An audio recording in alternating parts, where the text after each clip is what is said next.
is perfect for your upcoming event. And if you're planning a date night, don't miss the lively mariachi nights every Friday and Saturday. Plus, Rosalita's gift cards make the perfect gift for any occasion. Come celebrate at Rosalita's, where every event is a fiesta. Learn more at rosalitascantina.com. Elevate your performance.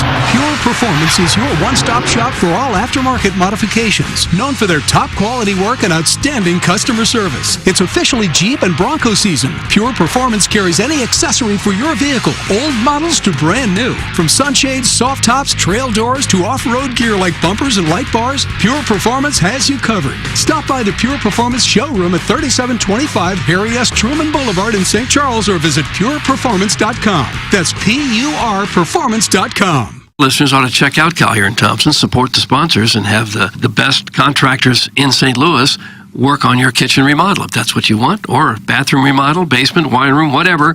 Collier & Thompson does it all, and these are people that you can trust. They have an A-plus rating with the Better Business Bureau. That's not always that common for people in this line of work. They won a Torch Award for Ethics from the Better Business Bureau. Collier & Thompson on Manchester and Ballwin, next to Uncle Bill's Pancake House. Collier & Thompson, come home to quality. Online at collierandthompson.com. Hey, this is Tim McKernan, and I am here with Seth Goldcamp of Design Air Heating and Cooling, and I have been a long-time Design Air client. What separates you guys from everybody else? It's becoming more common for companies to just get their foot in the door. They try to come up with different ways to upsell. They try to see how much they can make off of a customer as opposed to, hey, we're in there to do a service. We're going to do it well. We're going to do it for a fair price. I don't know how many emails I have received from our listeners who experience the incredible customer service Design Air Heating and Cooling provides. It's Design Air Heating and Cooling, online at designairservice.com.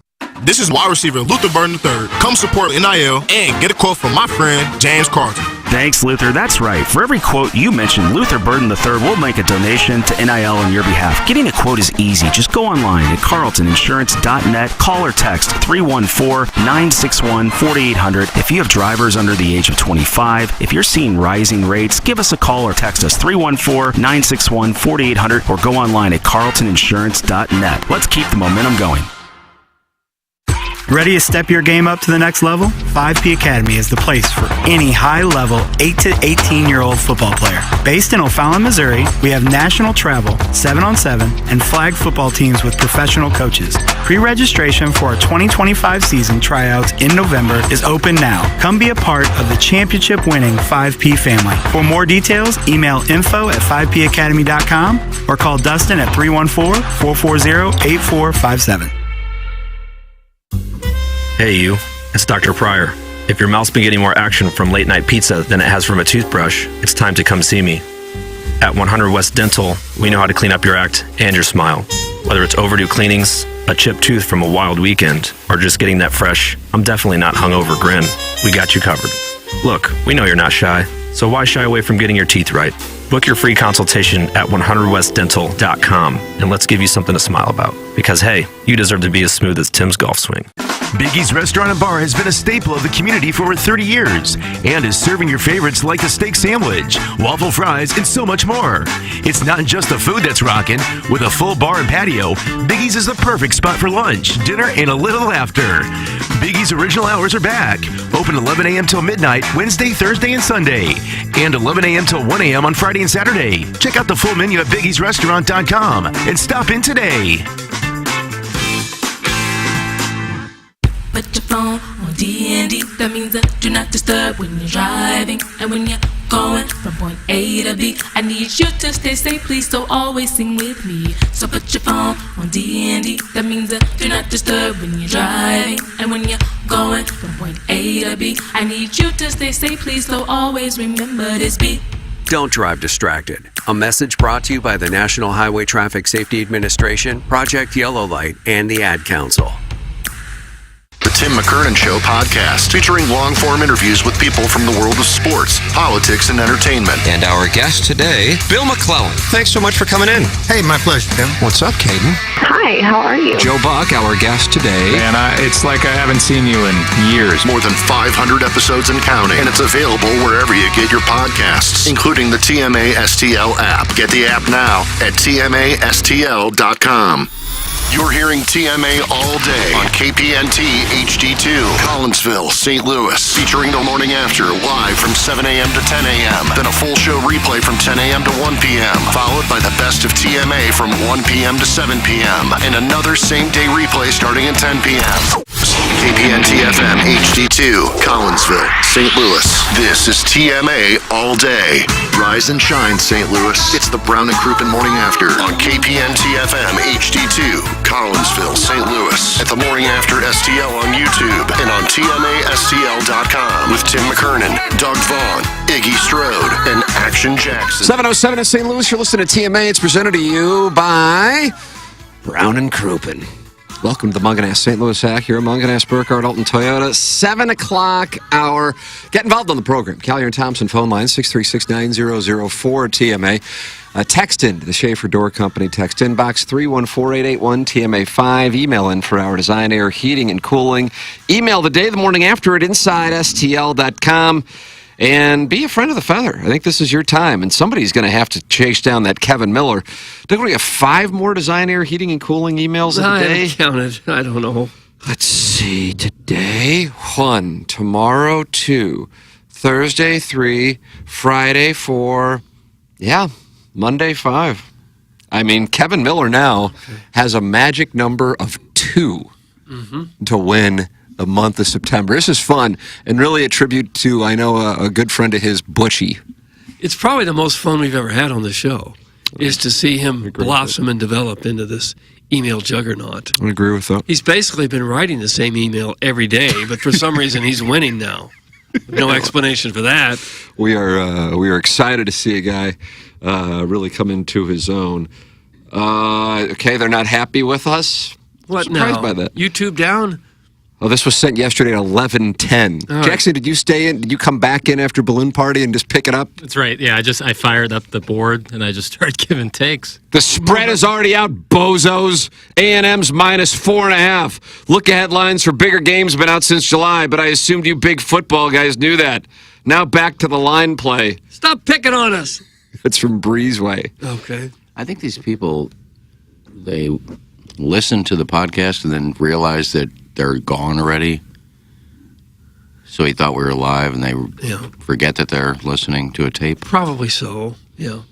They hear the podcast at 4 in the afternoon, and then they write in their hot takes to us. That was at 11:10. He wasn't happy then. Still too late. Opened Twitter this morning to be greeted by a little taste of creep from the Strode man. Hello again, everybody. How's the pudding, Vaughn? That's from Brian Henshin. Colts, Bears, fun game. Okay. We'll recap that. What was going on Twitter? Iggy, what did you do on Twitter? I listened to Michelle Smallman on the way in. She just kills it. So I just sent out a so happy you're killing it in ESPN. We miss you here in St. Louis, but I'm glad the world can hear you. Nice. That's a creep, just saying a nice thing to a friend. Sure. Try it sometime. Oh, yeah. Does Iggy expect a reply from Smallman for his lovely tweet of praise? Is it considered engagement farming? That's from Terry Donovan's shaking hand. He hasn't been around for a while. Terry Donovan's shaking hand. Right. Welcome back. There's Bunchy Donovan's priest and Terry Donovan's shaking hand. Yeah, I remember that. Yeah. I don't expect anything back. No.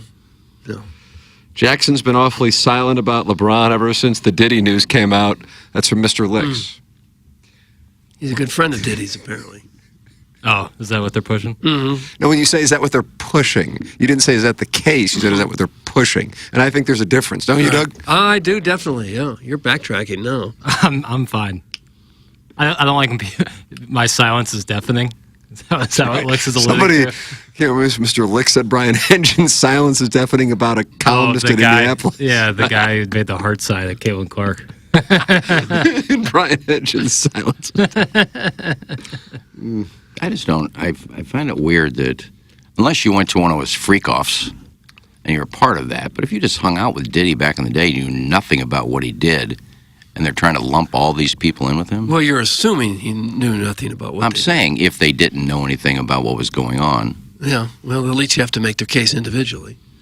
But there's been an awfully big rash of this between Bill Cosby and Harvey Weinstein and R. Kelly and now Diddy and Kevin Spacey, and the list just goes on and on and on. So it's pretty likely that a lot of these people knew exactly what was going on.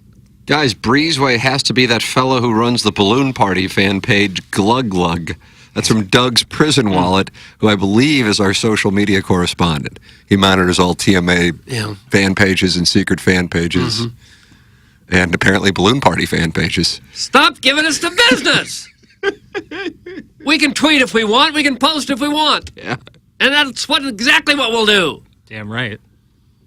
Nice going, Michelle Smallman. There, I did it too, Iggy. Creep. The total package says that's creepy, but that was sent 2 minutes ago, so I'm not sure what was creepy. But that's the total package. Okay.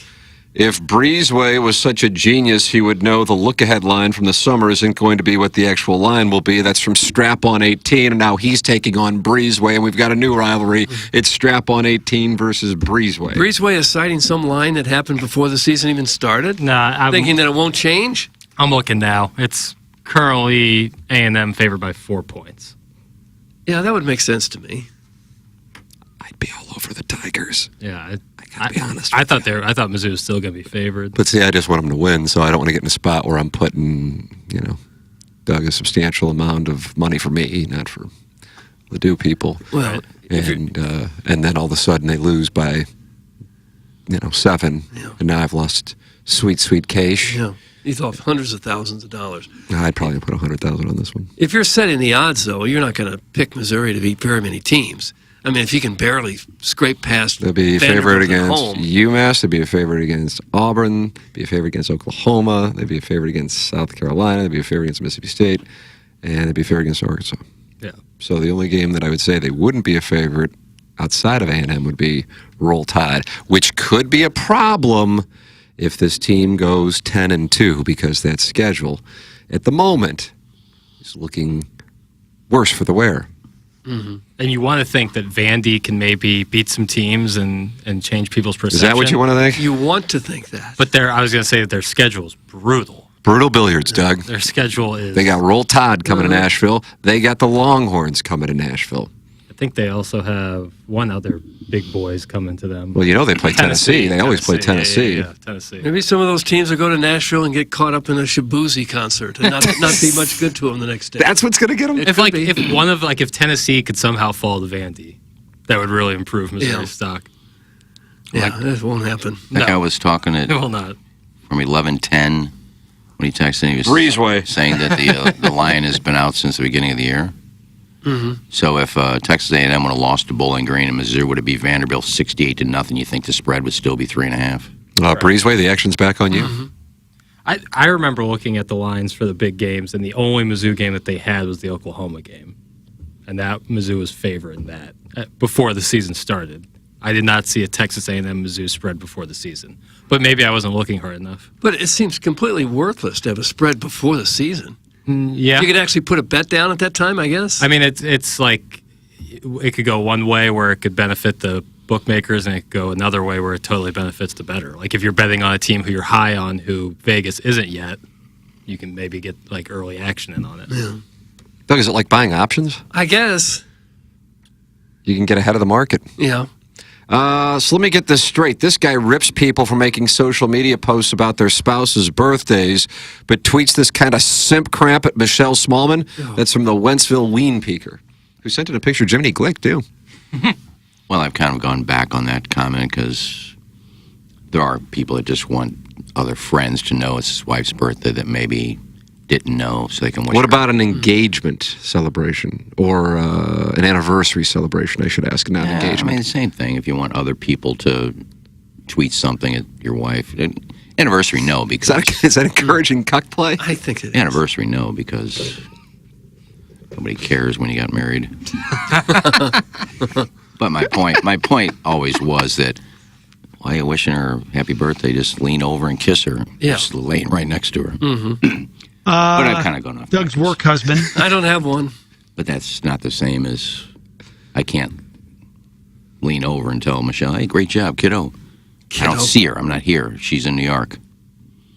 We're doing this again? Mizzou sucks, the Cardinals suck, the Blues suck, City sucks, season's over. Please talk about anything else other than Division II college football. That's from Junior the Juice Man, and he is not happy either, Doug. Missouri plays Division I. Any sports.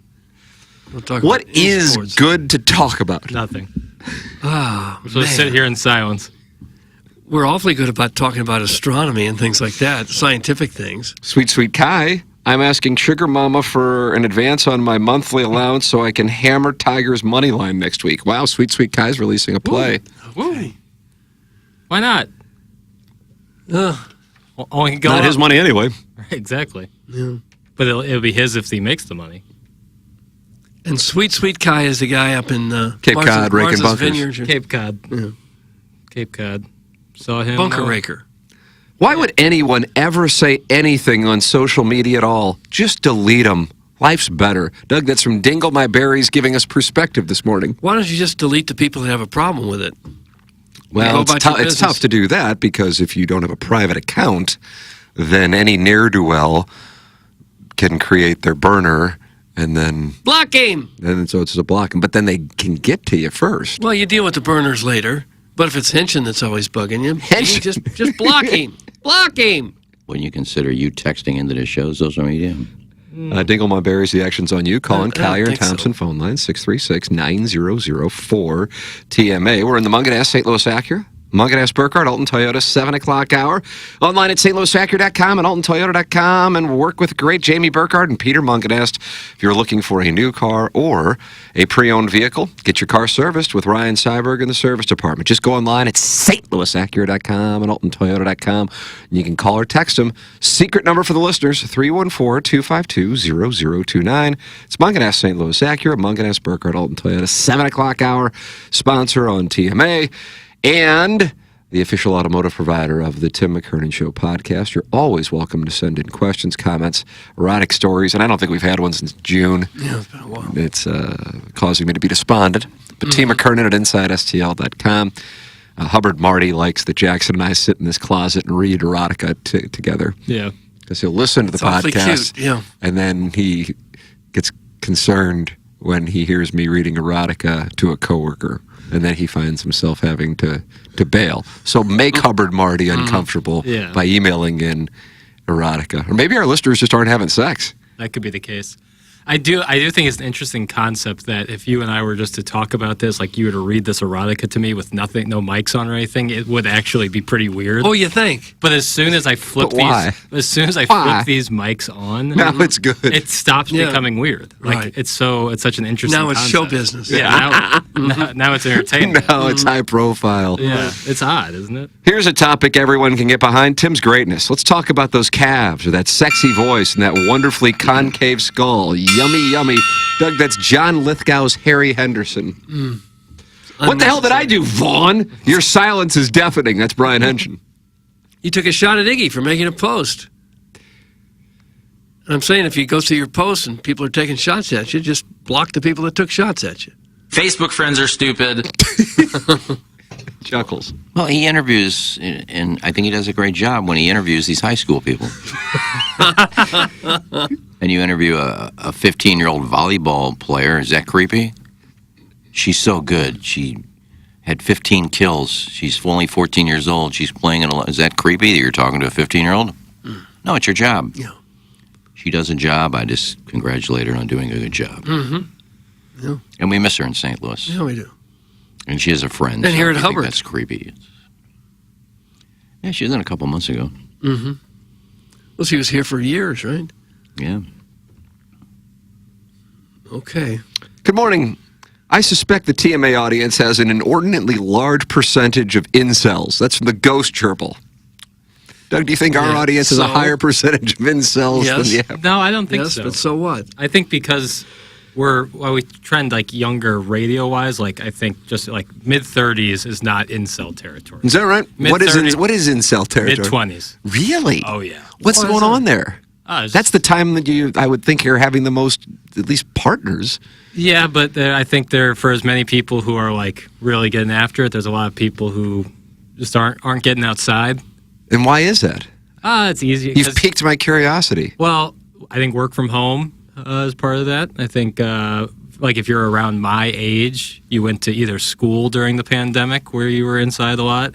That stunts social growth. So then you don't have friends or people you interact with, and then you find yourself masturbating furiously? Or you do, but it's just like they don't live in your area or whatever it might be, or you're just working and doing school from home. What are the ingredients of an incel? Loneliness. But how do you get there? You're probably like a pretty lifelong loner or somebody who just prefers. But you're talking about people in their 20s. I know. He's a loner. but like if you're like my age, like you went to part of college in the pandemic, or you started work in the pandemic, so you work from home, so you have a natural comfortability with being at home. But aren't you biochemically programmed to want to spread your seed? I think you are, but it takes two to tango. I think the root of it all is probably the internet. People, their friend is their phone and their computer, instead of going out and playing on recreational teams or hitting the bars or going to parties. I think. They don't do that like they once did. Hitting the bars, I feel like, is a little less common than it probably was in your guys' I'm sure it is. What's the difference between an incel and maybe somebody's just socially awkward? The lines are pretty blurry on that, but I think to be a true incel, you probably have that, some social awkwardness. And I don't think there's a lot of social butterflies who are involuntarily celibate. Yeah. Tim, 80% of the listening audience is one of or all of the following: fat, gross, dirty, South County resident, or living in their parents' basement. That's from Lady Sonia's Teacup. Is that a study? Did Nielsen do that study? Gross is a relative term. Yeah, it's very The others subjective. are quantifiable. Yeah, objective. South County, yes. Guilty. Hey guys, Libby Jack is bearing the incel lead. These are the peers of Jackson that bring their parents to job interviews. Put the controller down and get outside. That's some big tough. Mm-hmm. I don't have any friends who took their parents to job interviews. I know nobody who's ever done that. I remember somebody brought that up a few months ago, that really was going on. I can't imagine that goes on. Yeah, I can see a lot of parents making connections to get a child a job interview, but actually chaperoning them and sitting in on the interview. Yeah, I just say it happens. I guess I can't imagine. I really can't can't. either. I really cannot. But I do think it's the video games, it's the screen culture that we have now. Yeah. A lot of people, younger people, will spend a couple hours a day playing a video game. That didn't happen 20 years ago. You were out doing something. Doug Little Beer Cats is in the IQ challenge, and he says all incels are socially awkward, but not all people who are socially awkward are incels. Yeah. Little Beer Cats. I think there's some truth to that. Yeah. Wouldn't it be hard to be socially awkward and still have a great social life? Yeah, you'd have to get comfortable being uncomfortable. You probably wouldn't be that socially awkward. You'd have to. I mean, people can work through social awkwardness. Unless you just have friends that are in that same boat, that you find people that really don't like going out and socializing with people. You find 2 or 3 people like that, and that's your little group. Yeah. And those are the people that hang out together. Well, I guess if you have a little group, then you're not socially awkward. You've got your group. Well, I think of socially awkward as a guy who sits home all the time. I think there's afraid to go out and do anything. I think there's a lot of people who are socially awkward, but once they find people that they can be comfortable with, they really open up. But to strangers, it's really tough. I think Like if their friends are only people they've met on the internet? Well, that. But just like in That's general. something I've observed over there's 20 years. There's certainly that. But I think like if they're a socially awkward person, they can find 3 people who they know they can trust and be comfortable with. They might open up and stop being socially awkward to those people, but to strangers or new people they meet, it's going to be a little bit tougher. Isn't Lady Sonia's Teacup the walrus who called in on Friday while attempting exercise? Maybe he should sit this one out. That's from Kwame Voyoukas IV. Okay, Old yeah. money, the Voyoukas family. You can sit it out. Now, as you get older, it's not incels, not social awkwardness. I just like spending time by myself and really doing nothing. But it does sound like a good time. No, but at the same time, there'll be days, when I leave here and I go home that I don't see anybody. And it's like I come in here and it's like, God, I get to talk to people. You miss that human interaction. I mean, I talk to the UPS guy, I say for 10 minutes, just, hey, buddy, how you doing? That's why you need to get out and still get on another bowling team or something like that. No, but see, I don't mind not doing anything. But then you go. But you just said you missed human interaction. Well, I That's did. why If you I do didn't things talk like to, that. I don't have to go out and talk to people for 5 hours. I'm just saying to see people. I'm just going to go out. Now, there was a time during COVID that there were times I just get in my car and drive to see people. because you were stuck inside and nobody was going to work. You didn't see anybody. So I just get in my car and drive. Oh, look, there's 3 cars up there. You know, you get excited to actually see people out and about. Well, it wasn't that desolate to see It kind of was for a while. Look at that! Look at this, look at that! Wasn't quite that drastic. Pokemon Go resulted in an incel baby boom. It got them out of the house like a bunch of emo locusts for the first time in decades, and they all met in city parks at some Arbor Day, Doug, and he won the Milagro Tequila Texture of the Year in 2023. That was funny. Misogyny is a defining trait of incels. Big difference between being an introvert and blaming your lack of action on the opposite sex. Some Junior the Juice Man. Boy, Jackson, you really stirred a hornet's nest with this incel talk. I wasn't calling anybody an incel. I was just trying to identify characteristics. You're just assuming most live in South County. No. I do like emo locust. What do you say? That's really funny. Pokemon Go, is there... I know nothing about that. Pokemon Go. So is that your age range? Oh, yeah. And you guys were all emo locusts? Don't say you guys. I did not do any of that. But there was people, you'd play on your phone and it would make you go outside. I don't know if that led to anything. I guess those are a thing now again. My little niece and nephew for Christmas, all they wanted was Pokemon cards. Yeah, that's different than Pokemon Go. Pokemon Go is like an app that you would like find the Pokemon, quote unquote, around the world. Pokemon cards are still just like trading cards, essentially. How would a kid go around the world to find stuff? Not around the world, but like in your area, you could go find. Somebody would hide something. No, but it's on your phone. Like there's not anything physical out there to grab. You have to your phone tells you where to go to find these Pokemon. That was the idea behind Pokemon Go. For heaven's sake. Good morning. Incel plus misogyny equals a neckbeard. That's from Sex. Jackson, you're big on the neckbeard community? What's that got to do with misogyny? I don't know. I just read what Sex sends in. Neckbeards are so funny. What was this text? Incel plus misogyny equals neckbeard. I guess that can be like the stereotypical incel. You don't like women, so you grow a neckbeard? Well, I think it's a resentment. It's kind of a resentment. Resent women. Right. And then the neckbeard might follow. I'm not positive on that, though. All right. There's also the incels who leaned on family money to pay their mail-order bride to birth a few children to cover up that true celibate identity, like Mr. Licks. That's from Little Tommy Trebbins. Mr. Licks is married to a mail-order bride? I think so. Does that still happen? Yes. It feels very 90s.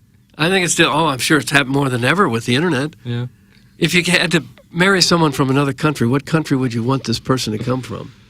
Like any other country? Yeah, I'm sure they have them. I'm sure there's people all over the world who'd love to come to the United States where the streets are paved in gold. I feel like I shouldn't answer this question. I feel like I'm incriminating myself. You'd want an English speaker at least, right? I call dibs on Mexico.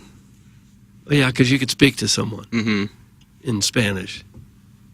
I'm not answering this question of what country do I want a mail order bride from. I've seen this movie too many times. Probably France. There was a story in the paper a few years ago where a guy had a mail order bride from Russia and met her at Lambert finally, and she arrived at the airport, and on their way back to his car, this is right when she got in the country, he got hit over the head with with a nightstick or something from the woman's husband, who were just tracking her, was walking 20 feet behind her the whole way, and he got robbed and car stolen, and they took everything he had, of course. That's a bad wedding day. Yeah. Come all the way to the States to do that? Yeah. Hey, we need a car. Let's rob a guy. Well, how much money do you think he got? You came all the way from Russia and he had $20 in his pocket? I don't know. I guess they got in the country. It's kind of a waste. Maybe it was their way to get in the country. There are also incels who are craft beer nerds. If you go to a special craft beer release line, all you see is fats with neckbeards and cargo pants who haven't seen lights in days. That's from the 708. 708, Doug. Where's the 708? I don't know. Chicago, I believe. Chi-Town, stand up. I imagine a lot of it comes as soon as you're out of school, where you're kind of forced into being around a lot of people and socialize. But once you're out, whether that's high school or college, then you're kind of on your own, and you may not be surrounded by a group of friends that you once had. Yeah, part of that. Guys, I would like a hot Scandinavian or a Brazilian. What a fat ass. That's from Sex. I bet you could get online right now and find some page for mail order brides. Well, I guess we'll check it out. Okay. None of you guys are interested. Iggy, are you interested in a mail order bride? No. I don't know. You might save someone from a terrible life somewhere. Yeah, then bring it into me. I had a coworker from Netherlands that was a mail order husband. He wanted to get to the U.S. so badly he agreed to marry this 400-pound Granite City cutie. He told me they hadn't consummated the marriage 5 years later. That's from Flip Wilson. Okay. Who was a celebrity that was always credited with not consummating the marriage? Mickey Rooney. Mickey Rooney. Yeah, Ava Gardner. Tough. Yes, a mail order bride. How funny. But then again, I suppose that's pretty common in South County where things like Amazon Prime and Groupon reign supreme. You can't expect too much sophistication from someone whose tax bracket tops out at maybe someday affording a lake house level. That's from Mr. Licks issuing a response to his mail order bride accusation. Amazon Prime is Hoosier? Is that what he's saying? Yeah, what's wrong with Amazon Prime? I don't know. I bought a pillow top mattress from there yesterday. But the highest level of economic success we can hope for is possibly a lake house. I wonder how much truth there is in that. Probably some. Yeah, Michael Jean was he was a mean lesbian. You're absolutely right. When Side Project drops a new beer, the line of hipster neckbeard fats down Manchester puts the line at Hurricane Harbor to shame. That's Eric, and he's in the Central West End, and you played Native American ball with his father. I did, yeah. Played a lot of Indian ball with his dad. There's neck beers on Manchester? Like on the shoulder? People who've been thrown out of cars because of the neck beard. Doug, good news. The Collier and Thompson phone lines are active. You wanted to hear from caller Adam? You got him. Okay. I called in for one thing, and now, as this show is wont to do, it got sidetracked. And it's from the time I called in, talking about Pokemon Go, to now you're talking about something completely different, and that's not fair. Okay, we'll talk about Pokemon Go then. Well, it's Pokemon Go, and my issue isn't that I even have to talk about it. That game has been out for 10 years. If you don't know about it by now, that's on you, man. Okay. Sure, I really missed something. But video games are a huge part of media in general. They make up a bigger gross sum of money than movies and music combined. So you're going to be this ass that's going to walk around denying the fact that video games are an art form. That's your problem. You were talking about Pokemon Go and walking around town trying to find something. Go read a newspaper, ass. I don't. What do you want me to do? Okay, these are things that people like to do, and they're entertaining, and you're going to poop on them. You're an incel too, aren't you? My first call in freaking 2012, I was mad because you were mad at us about being upset about the Blues losing in the playoffs, and you're get a life. We do get a life. We play Pokemon Go. We play Mario Brothers. Okay. Yeah, it's we play sad. The games. They're Sad. fun to do. Mm-hmm. I called about one specific thing, and I wanted to just say that Jackson has really matured and grown up. And I don't listen to Balloon Party much, but for some reason the algorithm keeps telling me to listen to it, so I just have been on my CarPlay thing. So you're welcome. But gosh. But I can't stop listening to it. And Jackson and Tim's rapport, their back and forth, is very natural and it's cute. And I don't think it can be understated how much Jackson's grown. Tim was already the best, but when Jackson's got to try to play up, Jackson's got to play up to that. And I just have been I don't care about the sports talk or what you guys are talking about, but just listening to the back and forth is so cute. It makes me feel like I'm part of a fun conversation between two people that are fun and cool and cute. And I want to have sex with both of you. I want to make love to both of you while I listen to it. So it's really about Jackson being really good. So Jackson, good job, buddy. The hair will come, but that's not the point. The point is that your voice sounds good and the conversation sounds good. Tim's already the best. Oh, well, thank you. How That's about so that, kind. Jackson? A nice little pick-me-up from caller Adam. It's unbelievably kind. I always loved caller Adam. We share a birthday. Oh, there? Mm-hmm. March 14th? 13th. I was born 1989, and he was born after 9/11. And you would like to make it with both Tim and Jackson? What'd you say to me? You would like to make it with both Tim and Jackson. Make it? Yeah, that means have sex with them. That's what you said? So you need anything else, Doug? I'm done here. Okay. I got to go to work. All right, put him down. Okay. Get off this station. I think Tim shares a birthday with Dillian Harper, I think. Is that right? September 27th? Me and Dillian? Season. Yeah. How old's Dillian? I'm going to guess. Doug, what do you think? 33? I don't have any. He's 33. Yeah, I think 33, 34. Okay. She did an Instagram Live yesterday opening all of her birthday gifts from her fans that think they're going to get laid. What'd you send her? I didn't send her anything.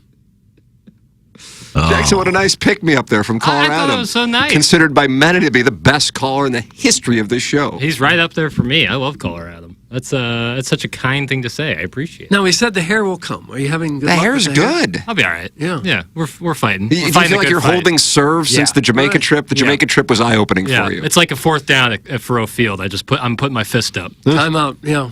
Well, St. Louis Hair Restoration laser cap did That right? and then the finasteride every probably day. that finasteride is the thing. The finasteride is really, really nice. And feeling great. Guys, I saw Jackson getting headshots done at South County Mall yesterday. He really is building his brand. That's in the Hunchback of Von Castle. You got headshots done at South County Mall? You went to one of those glamour studios? Brought a duffel bag with wardrobe changes. Yeah. Show my range.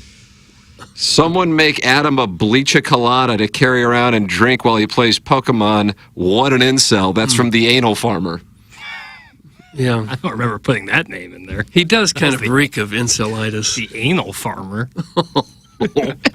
That's a nice You see it, though. I That's what the definitely person's do. called. Yeah, 100%. Chairman Kurt, do you enter names? No, I don't know how to do it. I don't either. Yeah, that's all me, baby. I don't know.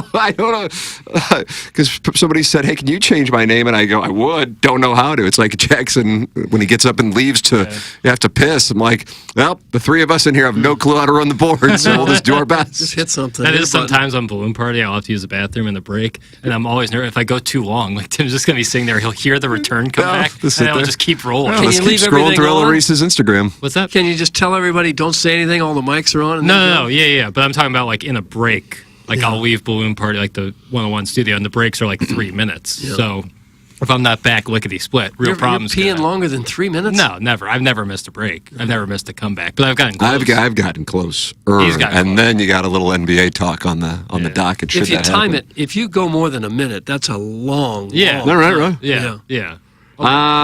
Guys, what's the call-in number? That's 708. Nick, you say that's Chicago? Yeah. Somebody from Chicago wants to West call. Chicago. Is that right? All right. 636-9004.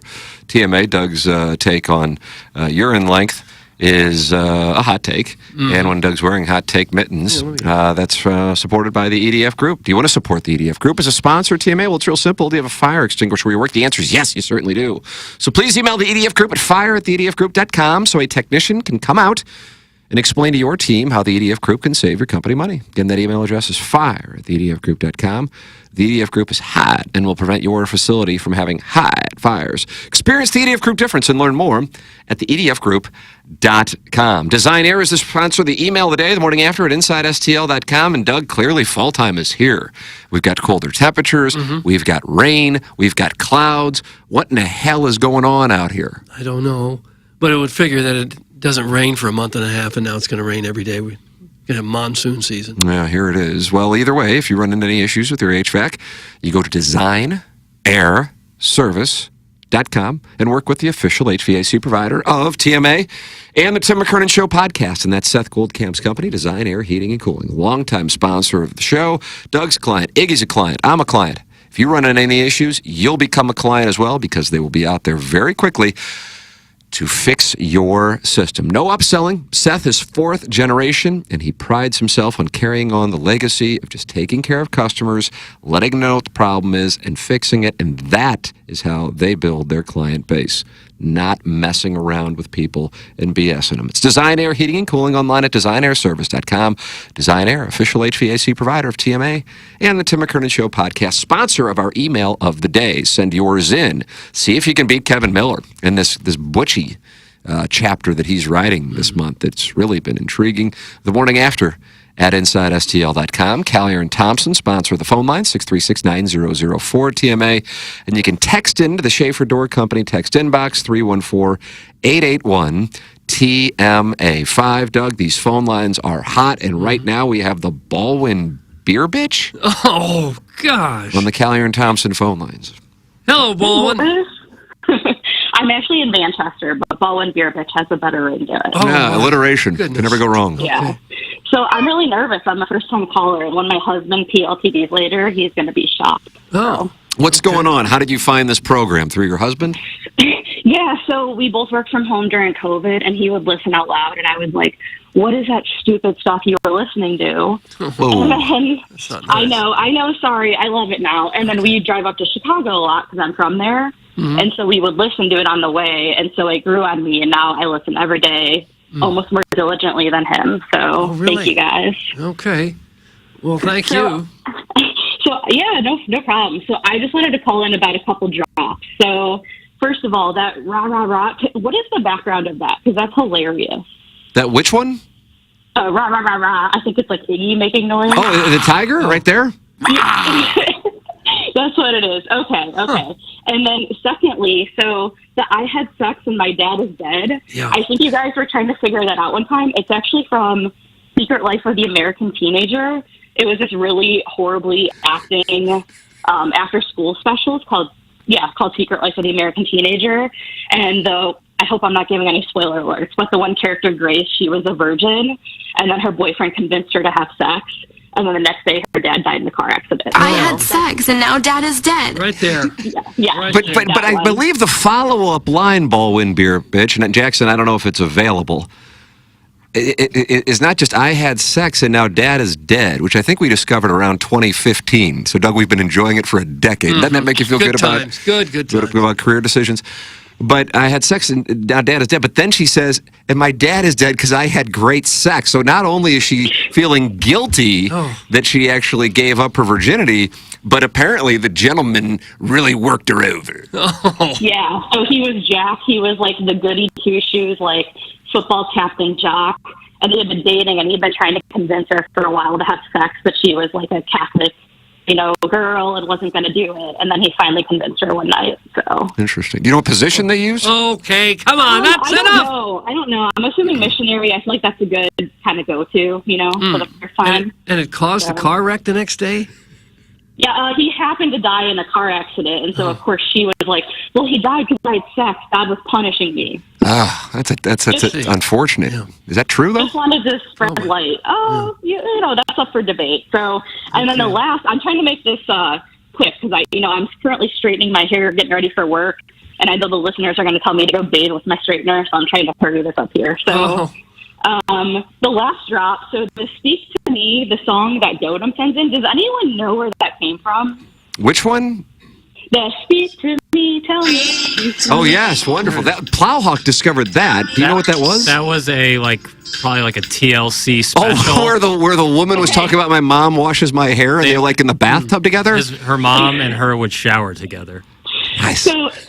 So there's actually another TLC show that uses it. Have you guys heard of 1,000 Pound Sisters? Yeah. I used to go to TLC a lot for audio.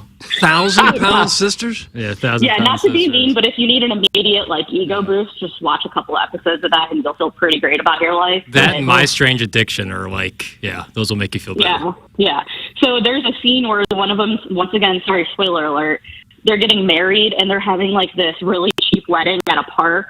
And that's the song playing on TLC in the background. And my husband happened to be in the room, and when he heard that song, we both just lost it because we immediately thought of TMA. So. Nice. It is a beautiful song. Yeah. I'd love to hear the full rendition. I would love to. I know. We looked it up, and we can't find it anywhere. So if anyone is able to find that song, please share Jackson, it with the do you think audience. you can find that song? Do we know the artist? It does a wonderful job. Kind of a higher-pitched gentleman. I bet it's royalty-free. Hey, real quickly, have you been with a woman? Oh.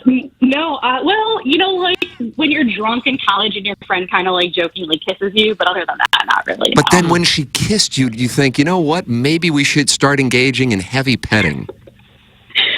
The thought didn't cross my mind, but I'm also not here to shame people who's, See, Doug, this is the Ballwin Beer Bitch doesn't kink shame, and that makes her one of us. Well, she's had so much beer. Make sure you register. Make sure you register on the app because you'll probably win the Milagro Keel Listener of the Month. That's right, but she would be up against the pure lesbian from Brooklyn who fights fires at 85 pounds. So one more story. Yeah, we'll take it. Okay, so I went to a local university. I won't name it unless you guess it. I was in a sorority. It wasn't as, typical as the Mizzou U of I sorority life, but we did have an event one time where we had a photo booth, and two of the girls started making out with each other on the photo booth. God, dog. And they didn't know that we got all the pictures from the photo booth since we'd organized the event. And I just want to let you guys know, in retrospect, we were asked by our advisor to call an exec hearing to shame the two women making out, and I just want to say how wrong that is now. So I'd like to bring forth counsel to have some litigation on that. Yeah, I'm and then sure that way in we have to have the two 2024 witnesses to testify, and we could listen to the story. Well, they were both pretty randy girls to begin with, and so when we saw, like, you know, if you're going to see two girls making out, you're like, oh, not a shocker that it's them. But I just want to thank TMA for giving me the insight to realize, you know what, that wasn't wrong to shame them. So. Good for you. Ballwin Beer Pitch. Doug, she's been freed from kink shaming by this program. And Nicki Minaj my parting words I want to say are, go Billikens, excited for this season with Josh Schertz, Isaiah Swope, Robbie Avila. Hopefully we hear, 4 seconds of basketball coverage from Jackson before he gets shamed, but that's all I had. So thank you, boys. Have a great Tuesday. Thank you. All right, That's thank you, BBB. Yeah, Triple B, Ballwin Beer Pitch. How about that? Doug, this show is becoming the epicenter of female listenership. Yeah. She knows her Billiken hoops. The spike in female callers is through the roof. I mean, we've had, 4 in the last 2 months? Why do you think that is? Hot guys. Yeah, I think it's the hot guys thing. They sit at home and 5 just really hot. run the bathwater. Yeah. And I understand that. What's crazy is we still haven't reached our primes yet. Mm-hmm. Yeah, exactly. Once I hit 50 in a couple of years, that's when it'll really settle in. Yep. My prime coming when I'm like 80. That's the thing, is you're in your eternal prime. Oh, I am. Yeah. Okay. Like once you hit 40, you were anointed. You think so? Mm-hmm. Okay. I knew it. She gave off SLU vibes. I probably know her. That's Eric in the Central West End. He knows them all. She gave off SLU vibe. But they have sororities at SLU, probably? I would That assume. was probably the tell. I would assume, yeah. I don't know if Webster has sororities or not. No, I think the tell is when she started talking about the Billiken basketball team. Yeah, it could be. I'm kind of excited about them, too. Sure. Robbie Avila's a good player. Kareem Abdul-Jabbar. Yeah. Larry Nerd. Yeah. Caller Ellen just said you're welcome. Is that her? Because she is like the first. She's the Christopher Columbus. I think so. The first regular female listener we had. Right. That was a bona fide female. Ballwin Beer Bitch knows ball. Go Billikens, bitch. That's from Kwame Voyukas the Fourth. Yeah, she sounds like she knows ball. Mm-hmm. Was Ellen before Janie the lesbian? Yeah. Boy, and I don't even know how we found Janie the lesbian. I don't know. I don't remember that. I don't Do you? remember that either, no. Didn't you, I believe it plays in the skeleton, didn't you request to call in Big Lesbian? That's all it took? Yeah. God, let's do that again. Let's do that every day. 2015-ish. Try it on Balloon Party today, too. Because she was like, that call? well, she was like texting in, I think, and then Doug uttered the word "call in Big Lesbian," and she did. And so she did, okay. Yeah, that may be how it started. Buck Swope will know. Yeah, Buck Swope's friends with her, I 100%. think. He did a Swope's picks on her emergence on the show, so he definitely knows. Colin Ellen just texted in yes. Yes. Doug is perpetually primed, just like his holes. That's from the Crestwood Coyote. Come on. And you played Native American ball with his father. We never talked about the holes. Was Ellen before Jackie? Wow, great questions. We need a family tree, like the Bill I'm not Walsh trying coaching to tree. say Ellen's wrong, but I feel like we had a woman on the show before Ellen called in. I have no holes. Yeah, it was the end of her career. That'll stop you up. I have sex with my wife all the time. That's from Caller Adam. How about that? Okay. It's nice. Poor girl. He has her name tattooed on his ass. Oh, he does? Yeah, he showed it to us. He showed it to you? Yeah, he pulled down his pants. You act like, well, of course another gentleman pulled down his Well, pants. it's not in like he front of me. showed me his member. Where but did this happen? The totem. At Normandy? Yeah. Oh. Guys, it plays on the skeleton every other day. It's from Shakira Sanders. Yeah, it definitely, I mean, it for sure plays, but it's I believe that to be the origin. I was definitely listening when it happened. Oh, were you? When Janie the lesbian called in? Mm-hmm. For sure. I would have been 14 or 15. Weren't you in school? Yeah. I'd listen in class. Yeah, Ledoux played this. I had study hall first hour every other day, so... Instead of studying, you listened to this? Yeah, 100%. How disappointed were your parents when they found that out? I bet they were. Extremely. Yeah. That explains some of your grades, too, doesn't it? Mm-hmm. And why you had to go in the media yourself. That's right. Yeah. There's a breadcrumb trail that led me here. Right. And it started with you guys. Eternal Prime, though. They had plans Eternal that you Prime. might become a big shot doctor, a lawyer. No, that was Engineer. never in the cards for me. HD2 and 1 hour of midday HD1. That was the ceiling. They didn't even dream about HD1? I'm on HD1. I don't know 1 if you hour know. midday. Oh, yeah, It's not drive time, brother. Yeah. Well, they don't ask how, they ask how many. Tim, what's doing for the birthday plans? Thanks. That's from Scott's Wrinkled Ballsack, but not his wife. I mean, Doug. So what are you doing? Nothing. Pokemon? Yeah. Pokemon Go. My wife and I are playing Pokemon Go. start. That's what it's come to. Guys, I'm listing live from London. Oh, nice. That's the TMA Reddit Insider. Good afternoon. Yeah, well, 6 hours ahead? 6 or 7. Something like that. So it's 2 in the afternoon or so. Yeah. Depending, 5 or 6. There's certain parts that are 5, certain parts that are 6. Of London? There's different time zones in London? Well, as you get further into England, London, I think, is 5. This fella's in London. I think it's 5. I don't know. I guess it's pretty easy to find out. How many hours? Time difference, St. Louis to London. It's 6 hours ahead of Creve Coeur, Missouri. Okay. Creve Coeur, Missouri, brother. All right. That's off by an hour. Good afternoon either way. So it's just about 2 in the afternoon. Yeah. Tim, of the birthday threesomes first come, first serves. Are there tickets? Have a doctor's checkup Friday morning. Plan to have a clear bill of health for Friday night. That's from the doggy season ticket holder. So she wants to be in on this as well. Yeah, She. This is great. Wishful thinking. It's going to be so hot on Friday. Yeah. There you go, Polymanos. I don't know. I really don't know what we're doing, honestly. I don't know. Hey, you go to Charcoal House.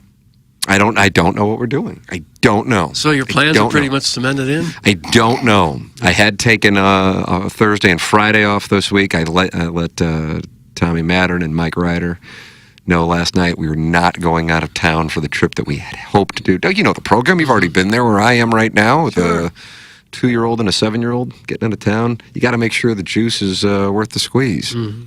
Girl Next Door, 2003. Alicia Cuthbert. Jackson refuses to watch it. Very odd for a guy who owns goodorbad.com. I watched half of it. Yeah, and that's a shot. It was 04. It says here at least. That Alicia Cuthbert. Okay. What about her? How did she come in? She bad. But I thought we were talking about your birthday. We got to make sure the juice is worth the squeeze. And I believe was Timothy Oliphant the one who said that? Timothy Oliphant? Sounds right. I love Timothy Oliphant. Okay. He's great in Deadwood. Yeah. Curb Your Enthusiasm? Yeah, he pops up. Okay. Do you like Timothy Oliphant? And if so, what's your favorite project he's... I'm not sure who he is. I don't watch enough TV. You would recognize him. I probably would. Is it Justified he's into? Justify My Love, Madonna? Yeah, he's in Justified. Tim, you can come to my house and I'll make dinner for you and let you have me for dessert. That's in the YouTube chat, MD2020. So I'll have sex with her. These are guys. These are incels. These are neck-bearded incels.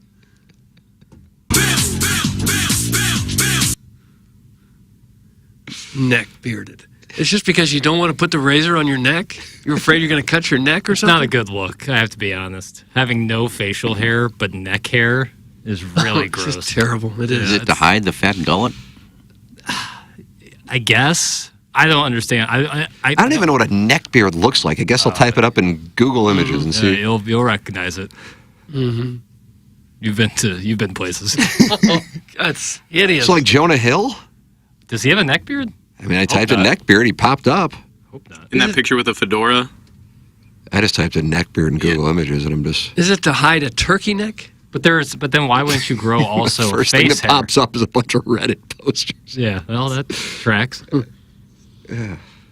Yeah, it's like the international sign of incel behavior is having a neck beard. It might not be fair, but that's just how that's the internet's decided. Now, did Abe Lincoln have a neck beard? Good question. I mean, Some of those Jackson, pictures how I do you see explain that? kind of like Lincoln's beard. I think his beard just hung down over his neck. He just didn't do the mustache. He had the face beard. He just didn't connect the stash to it. So Okay. no, I'll say no. But that's also a weird look. I bet it was harder to shave back then. They couldn't have had 100%. razors as good as what we have now. 100%. Yeah. I wouldn't suggest that look now, but it sure worked for the 16th president. He So did pulled the it off. stovepipe hat. Yeah. Yeah. You don't see a lot of those except on the Cat in the Hat. That's why he got shot. The guy behind him couldn't see, and he got tired of it. I don't think so. Jackson, a neckbeard could also be used strategically to sculpt the jawline. That's from There's a Goose Outside. No, but you would need the face part of it. That's the crafting, the manufacturing of the jawline comes from having the face hair as well. And then shaving it just at the right moment to have that break. Okay. And define the jawline. All right. People tell me all the time I look like Timothy Oliphant. That's from Eric in the Central West End. Kind of. You and Eric in the Central West End have a love-hate relationship. Like, you're really attracted to him, but you don't get what he's doing with his texts. Yes. Yep. I would say that's about accurate. You want to play Indian ball with him like I did with his dad. Yeah. I love playing sport. Did you ever play Indian ball? Is that just baseball? Well, it's a form of baseball, but it's if you don't have enough people to play 9-on-9, you play 2-on-2 or 3-on-3. I played a lot of wiffle ball as a kid. Yeah, but no Indian ball. No. That explains quite a bit. A lot of wiffle ball, though. Love wiffle ball. Andrew Luck has a neckbeard. That's from Bob Wagon. He had certain points of his career, he for sure had one. That was not good. As a fat guys must have facial hair. I suspect neckbeards don't have mustaches because they can't grow them. That's from Uncle Wally's Plastic Air. You can go without the beard if you're a little heavier. No, you kind of need one. Why do you have to have a beard if you're fat? It's not, you don't have to, but you're going to have a little bit more face skin, and you can kind of cover that up a little bit with facial hair. Okay. Like Clark Lee for Vanderbilt. He doesn't have to have facial hair because he's built well, you know? He's bald and he doesn't wear glasses or anything, but he's built up, you know, he's strong, so he doesn't necessarily need all that. But if you're a little heavier, you might want it. Yeah. Okay. Something to look forward to when we all get heavy set. It'll be hot. Yeah. We're fatting on HD2 radio. Oh, bottle service at Napoli. Doesn't get any better. Speaking of hot, you see that Jackson dart? Doug? What?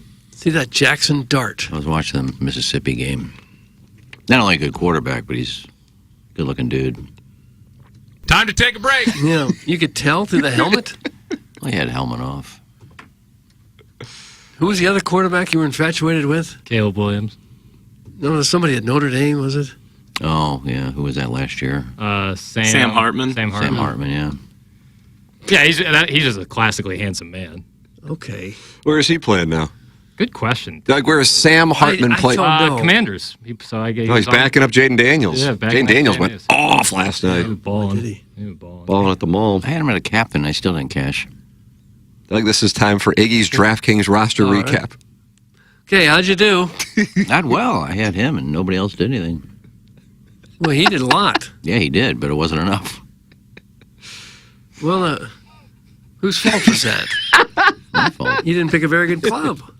Yeah, well, once you pick your top captain, you don't have a lot of money left. You're picking guys you hope go off. Yeah. And they didn't. They didn't, no. Well, I'm sorry it didn't work out for you. How much money you spent on that? That was only a $3 game. Not a lot. I'm broke. Hey, even if you don't have a dental plan, you can go work with Dr. Brandon Pryor at 100 West Dental. Watch this, 100westdental.com. Went out to his offices for the first time a couple weeks ago, got to see what they have built right across from Mungan St. Louis Acura, and it is super impressive. Doug, we've determined that's in Ballwin on Manchester. I think it is. Probably near the Ballwin Beer Pitch. Barely in I had to guess. 100westdental.com, or you can call 636-585-0100. No dental insurance, that's not a problem. The membership plan at 100 West Dental aids in the cost of dental work for those who do not have dental insurance. No phone calls needed to get in. You can just check out the website with the calendar online for availability and book right then and there. 100westdental.com. Dr. Brandon Pryor, loyal listener, and he's running some great spots here on TMA all day. It's 100westdental.com. Use my name, and you get $1,000 off an Invisalign package. That's 100westdental.com. Jackson, why don't you tell me about Mark Hanna, because he's with Evergreen Wealth Strategies. He is, and he's a wonderful guy. He's the kind of guy you want in your corner when it comes to something like your financial future. You want to make sure you're taken care of. You want to make sure that you know what you're doing when it comes to saving money. Mark Hanna can help guide you through that. He really is a life Sherpa. He's certainly a financial Sherpa. He can help you out, explain to you the plan, what starts with a 15, 20-minute phone call, discussing your needs, where you want to be in life, where you're currently at in life. Mark then helps educate you on the best plan going forward to help save you money. Then down the road, if you want to change your plan, some changes in your life, or you just want to talk it over with Mark, you can. He's always there for his clients, and he's so damn good at conveying his message. I love working with Mark Hanna. I think you will as well. Call Mark Hanna today. 314-889-0503. That's 314-889-0503. Or go online at evergreenstl.com. Mark Hanna, Evergreen Wealth Strategies. And we have Jeff Lotman of Compass Realty. Jeff Lotman. Wonder if you could guess what his website is. JEFFLOTTMANN.com. Yep, Jeff Lotman, Compass Realty. Boy, I'm noticing, I would imagine for those of you who are looking for a home, over the last week, probably corresponding with rates dropping, bunch of homes hitting the market, left and right, Jackie Papers. Go online and work with Jeff. Now, Jeff, he's got his ear to the track, to streets, ear to the streets. He's been doing it in St. Louis for 2 decades. Buffalo Stampede coming. Yeah, That's what that was about. So if you're like, hey, I wonder if this house is going to be going on the market, I've kind of heard rumblings up at the neighborhood watering hole. Oh, really? You just hang out at a watering hole? You talk about what house might be for sale? That's right. He's going to know because he's been doing it for 2 decades in St. Louis. $500 million in sales. He's with Compass Realty. JEFFLOTTMANN.com. Yeah, JEFFLOTTMANN.com. Jeff Lotman, Compass Realty. Work with Jeff and get a chance to work with the best. Jeff Lotman of Compass Realty. I hear tell that Ed Herman is here. Yep. Brown and Crouppen. Can we grab him? All right. Well, yes, sure. please do, Chairman. It's Chairman Kurt. He's going to ask, what have you been talking about? And we're going to say, we don't know. Incels. Yeah, incels. I guess so. We had a lady call in. We had a caller Adam call in. We talked Pokemon. There you go. So we haven't been talking about much. Nothing really important. It's not fair. Here he is. Hello, Ed. Hey, Ed, what's going on? Whose phone is this? Somebody's phone is just sitting. That would probably be Iggy's. It would have to be by process of elimination. Is that right? Is this your phone? Yeah. There you go. There you have felt it. free to rifle through it. Well, and I know what's on there, and it's then how would I see the rest of the day? I would imagine it would be rough. It'd be a real invasion of privacy to pick up a phone and rifle through it. Yeah, you really can't do that. Although with the new iPhone software update, not only can you have the advanced security of requiring a passcode, but you can make any app require Face ID to even open the app. Really? Is that right? This is the new iPhone itself, or the no, new just iOS? the software update. Really? Yeah, you can do that on your existing phone. Yeah, that's a big one. All you have to do it right now is find an app. So many ween pics on here. Just find an app that you want to keep private. Let's say your Facebook.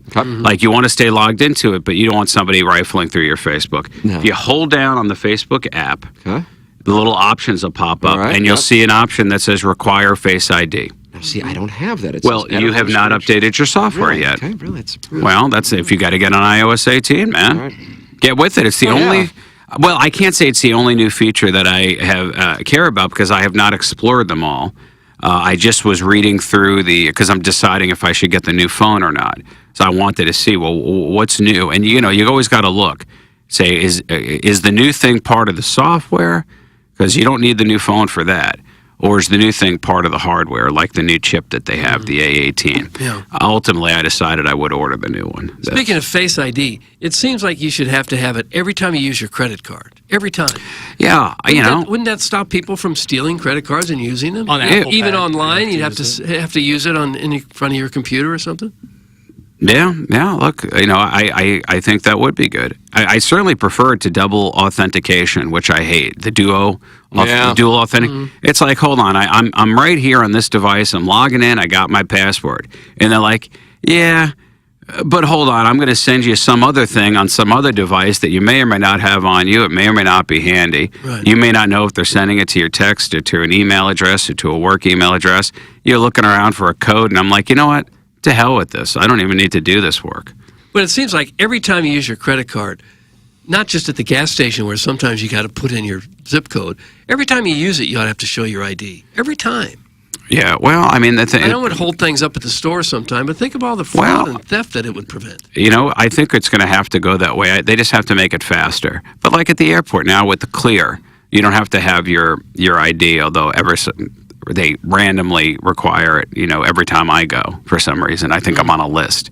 But for normal people that haven't shown up on any kind of no-fly situation, if you have Clear, you don't need to travel with your real ID, with your license. No. You're programmed in, and they just look at your eyes. Really? And then they identify How do you. you go through that process? The first time that you sign up for it, you can do it right at the airport. Yeah, I see that. You fill it out, they have your ID, they verify everything. And then after that, forevermore, you just go up to that machine and it just looks at your eyes, identifies you, your little picture comes up, and the person says, yeah, that's him. And then they walk And that's it? That's it. They walk you through. Show them a boarding pass and We you're got done. to do that. Yeah, we should. Yeah, you know what it's nice for? This is why you want to have Clear. Even if you have TSA, I have both. I travel a lot. The reason you want to have Clear, though, is just in case you lose your driver's license while you're away. And you're like, well, how am I going to get back? They're going to need my license at the airport. If the airport has Clear, you don't necessarily, there's a way to get back without needing your license. And that just for that alone, just knowing that there's a potential headache sitting out there that you can prevent ahead of time, it's worth it. But you're circumventing security then, correct? I mean, the security line. If you have both Clear and TSA, that's the ultimate short line because, nowadays everybody's wise to TSA Pre. And the TSA Pre while it's still better than the regular line, it's not quite the speed. It's not. It is. It's like the Express Pass at like Universal or Disney. It's like so many people have it. It's like, it's faster, but it's not the lightning fast. It's not the cut the front of the line that we really wanted it to be. But now, if you have the TSA Pre and the Clear, then you really are. That's the dream. That's the I am cutting to the front of the line, and I don't care who looks at me. So how do I get the TSA Pre? I don't have that. Now that you could just go online and apply for it, and they used to be that they would tell you you'd have to go to get there's little regional offices and you'd go, but it's very quick. And the TSA Pre that lasts 5 years. It costs a couple $100, doesn't it? It was $85 for TSA Pre, I believe, but it's 5 years. I mean that's worth it. Yeah. You kidding me? And it's not just avoiding the lines; it's you don't have to take your shoes off. Which depending on your shoes and how I'm a double knotter. I don't want to take those off. Too many knots. You have to bend over and everything. You don't have to take your laptop out when you TSA Pre. I mean, all those TSA Pre and Clear. That's your recommendation. Yeah, that's it, man. I mean, listen, I wouldn't recommend it to the average person that doesn't travel very much because it may not be cost effective. But if you're like me and your work requires you to travel, 8 to 12 times a year, of course, it's well worth it. What's to keep a potential terrorist from getting this pre-boarding and then not have to go through all the checks? Oh, well, because, that when you do the TSA Pre, they're taking fingerprint. They're doing a much more bigger background check than anything you'd get normally at the airport. TSA Pre, they're taking fingerprints. They're looking through your file. I mean, they're really clearing you as, this person's not a hazard. And I would rather people go through subject themselves to the more extensive background check ahead of time and speed everything up at the airport. That would be better. Yeah. Not to mention, look at my face. Do I look like I'm going to cause any harm at the airport? You look like you could be trouble. But at an airport, that's not my jam. No. How about this recommendation, Ed, from Shakira Sanders? Get global entry. It's a little more, but it comes with pre-check, and you get expedited customs for international customs and immigration. Plus, once you have it, kids can get it for free. Yeah. Shakira Sanders. That's a good call. Now, I have not done international travel, so I don't have that. But for international travel, I know a lot of people that go overseas a lot. That's a must. Yeah. You got to. Listen, it's always... Well, not always. It just depends where you are financially. But you do find at a certain point, if you're looking for something to buy, you're looking to buy time. I mean, that's ultimately the ultimate purchase. Amen. So that's where I go. What's been going on? I haven't been in here in like 3 weeks. I'm sure that the people out there have been going into some kind of withdrawal. Has anybody written in with their... It's been a downtime for St. Louis. They're having... Yeah, I mean, there's symptoms of this? I don't know. It's the same show every day, Ed. You know, Yeah, no. we don't 20 talk, years worth of it. We don't talk about much. Yeah, well, I think people like that kind of consistency. we're an easy to please. They know they can find us every morning at 7:07. We're an easy to please group of people. It's a matter of where we are. We've been in a lot of different places. Doug, we're gypsies. Is that what you said? Gypsies and tramps, some thieves. Show people. Show people. Tax cheats. There you go. Yeah, Well, vagabonds. this is it, Tax folks. troubadours. This is show business. So what's going on in the world? What are you guys up to? I got this text right here. Yeah. Sponsor shout out to Brown and Crouppen. Now, I haven't read Oh, through my. this, so this could be That's- interesting. you know. Major kudos to Brown and Crouppen for taking on a case for me recently. It was a very tough situation, and they're preparing for litigation and working on the civil complaint. We expect the defendant to be served this week. The incident happened last week when Doug hit me from behind and absolutely wrecked me. It was a mess. Thank you, Ed. That's from Jackson's Lone Wispy Pew. I'm being You're going to be serious. served? I wonder what that's going to happen. This is so awkward that we have to bring it to you this way. But you're going down, Doug. Oh. I'm sorry.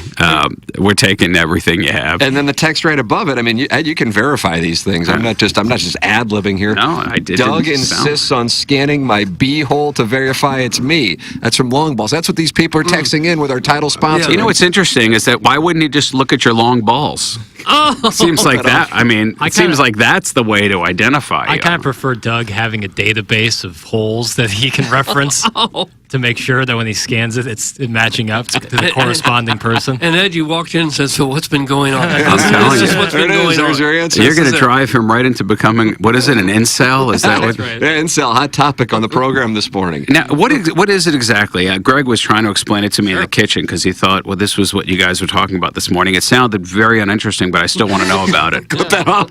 It's like the description of the show. It's an involuntary celibate.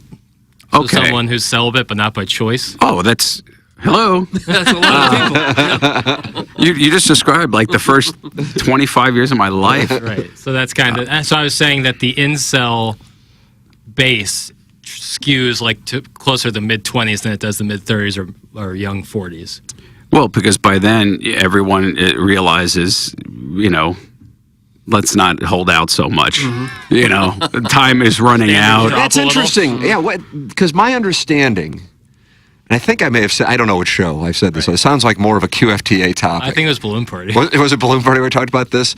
So in the St. Louis dating pool for those who have been divorced, the stories I hear, I guess I describe them as bittersweet because the pool in a city that's as small as St. Louis and people staying within the realm of the same socioeconomic background is rather small. And so it's like a community of a few hundred that just wind up sleeping with each other. But the thing that I find to be most intriguing is lasses who would otherwise, like you were saying, perhaps a decade or two earlier, have been much more conservative, will show up to gentlemen's homes wearing butt plugs. Oh. And I just think it's a wonderful sexual evolution, and I'm so happy to hear that that's going on. It is. I feel like it's the wave that this generation didn't get to have, because of the era that we were raised in was a little bit prudish because of AIDS. It really shut down, like if you were like, Doug, you're a little older, so you got to enjoy the 70s and the sexual revolution of that. But for children, It kind of passed me by. for teenage, it may have passed you by, but you were there to hear about it. You saw it. You saw the smiles on other people's faces. I saw others enjoying themselves. Yeah, there was, you were maybe vicariously enjoying a little bit of it in between tears. I always say I couldn't get a date in a women's prison with a fistful of pardons. There you go. Yeah. And I think the same would hold true now. But the thing is no. I think everyone now it's not as people are not as repressed as they once were. It's not as there's no stigma attached to it anymore. But Jackson, are your peers? I know Jackson's a man in love, and I mean he is a man in love. He really is. But your peers who are single, are ladies showing up to their places wearing butt plugs? What I'm saying is, I think it's more common in the 30s and 40s off of a divorce. How would you know? I've told this story several times, but I had a buddy who slept with a girl who would always wear a butt plug out to the bars in Columbia. She should be our listener of the year. Let me ask you this: did it protrude? Was there a protrusion? Right. You would think that there would be some sort of like she had a tail or something? Maybe she had a prolapse. No. Well, I'm just saying, because no, he found out about it when they went back to her place, and when they arrived. She removed it for a second. What was her rationale? Remember, removed it. He never saw her insert it. That means it was in at Fieldhouse. Is there? Listen, I don't know. I've not heard of women wearing butt plugs. I thought that was more of a guy thing. Am I? It's unisex. Yeah. It's unisex. Yeah. It's unisex. It's like a relaxed tee. Don't look at Is me it? for I don't know. advice. I just thought that there was. Eggie, it sounds like it was more your area. Do you know? Like, I thought that the whole. I mean, it just shows you how little I know. I thought that the whole butt plug thing was more like a. Stimulating of the prostate and the pleasure that comes along with that on the male side. But what's happening there in the women? I've never heard. I've known no guys that wore a butt plug. You say it like it's not like a necktie. I didn't say you wear one, but in the act of in their acts of privacy in the boudoir, that no stories, no experiences. I have two of them. Biggie owns two. They were given to me. Were they given to you hard, or was it gentle? No, it was during COVID when I was doing unboxings. People were sending me stuff, and I would do unboxings, and they sent me. Did you know immediately what it was? A couple of butt plugs. Well, the dildos probably easier to identify. Although Brookstone would call them massagers. Yes, remember that? Yes. When did Spencer's just totally give in to being a sex shop right in the middle of the mall? Like, when did that? I didn't know they were still around. They are. They're in the West County Mall. It's like a nice, respectable mall. I was a kid. Escalator. I'm just trying to remember. I don't know if this is a situation where Spencer's Gifts always had vibrators, and I just didn't know because I was a kid, so I didn't know what they were. Or if they really went, because they always had edgy items. They always had sort of novelty items. But as a kid, you go into Spencer's and like, I want a Groucho, from the Oscar the Grouch shirt. I'd go to Spencer Gifts and get an Oscar the Grouch shirt. Whoopee cushion. I think you can still get an Oscar the Grouch shirt like in the front. But then you go to the back, incel wear, and it's just a wall full of dildos. Dildos as far as the eye can see, and you're like, yeah, brick and mortar sex shops. Yeah, but I mean, but when did Spencer's Gift make them leap? So I kind of always grew up knowing Spencer's was. Well, what are you, 25? I'm 26. 26 see, so because I believe The Office, Michael Scott takes a trip to Spencer's, and like it's all like blurred out, but like you knew that's where you would go. Yeah, but you're still very young. I'm 53, and I used to you go to Spencer's and you get a mug that says over 40 and feeling sporty. I mean, what happened to Spencer's Gifts? And I mean, is that really where you want to be buying that stuff? Yeah. I don't know. That's again like the brick and mortar sex shop to me seems like it's gone out of style because.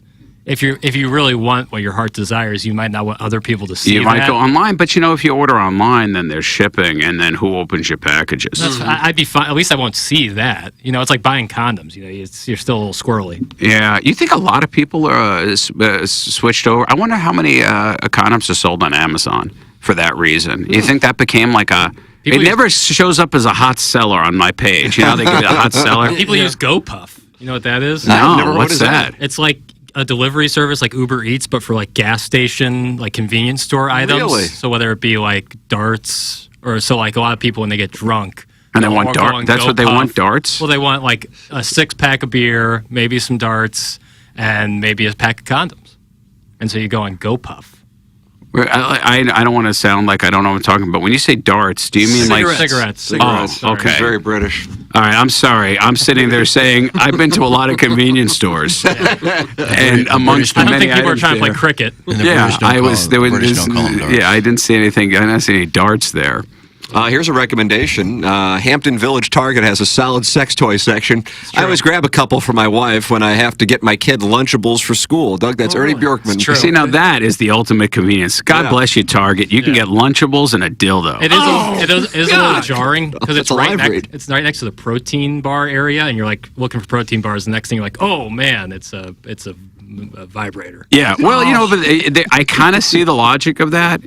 You're eating protein, you're working on yourself, maybe you're getting yourself in shape, to be out there on the prowl, on the hunt. Mm-hmm. And you're like, well, but until such time that maybe I could use this vibrator. Yeah, but it's packaged like it's just like another Target. When I think of vibrator, I think of like eccentric packaging, XXX. It's packaged like it's like Metamucil. Can we get some women? right? Let's get some women on the line who are comfortable talking about. That's going to be their dildos. like a 50-foot putt, but we'll do our best. Okay, listen. 50-foot putts have been sunk. Doug but Vaughn. Here's what I want to know. I want to know why some women choose the ultra realistic looking dildos versus the ones that look more like a banana, but just like smooth, but you can't really tell. Ladies, call in and tell us about your dildos. 636-9004. The women today, I think you're going to get more callers than you realize. Because I'm setting the over/under at 0.5. No. Let me tell you. Let me tell you why. Because -3. Really? No. Come on, ladies. Don't be. Listen.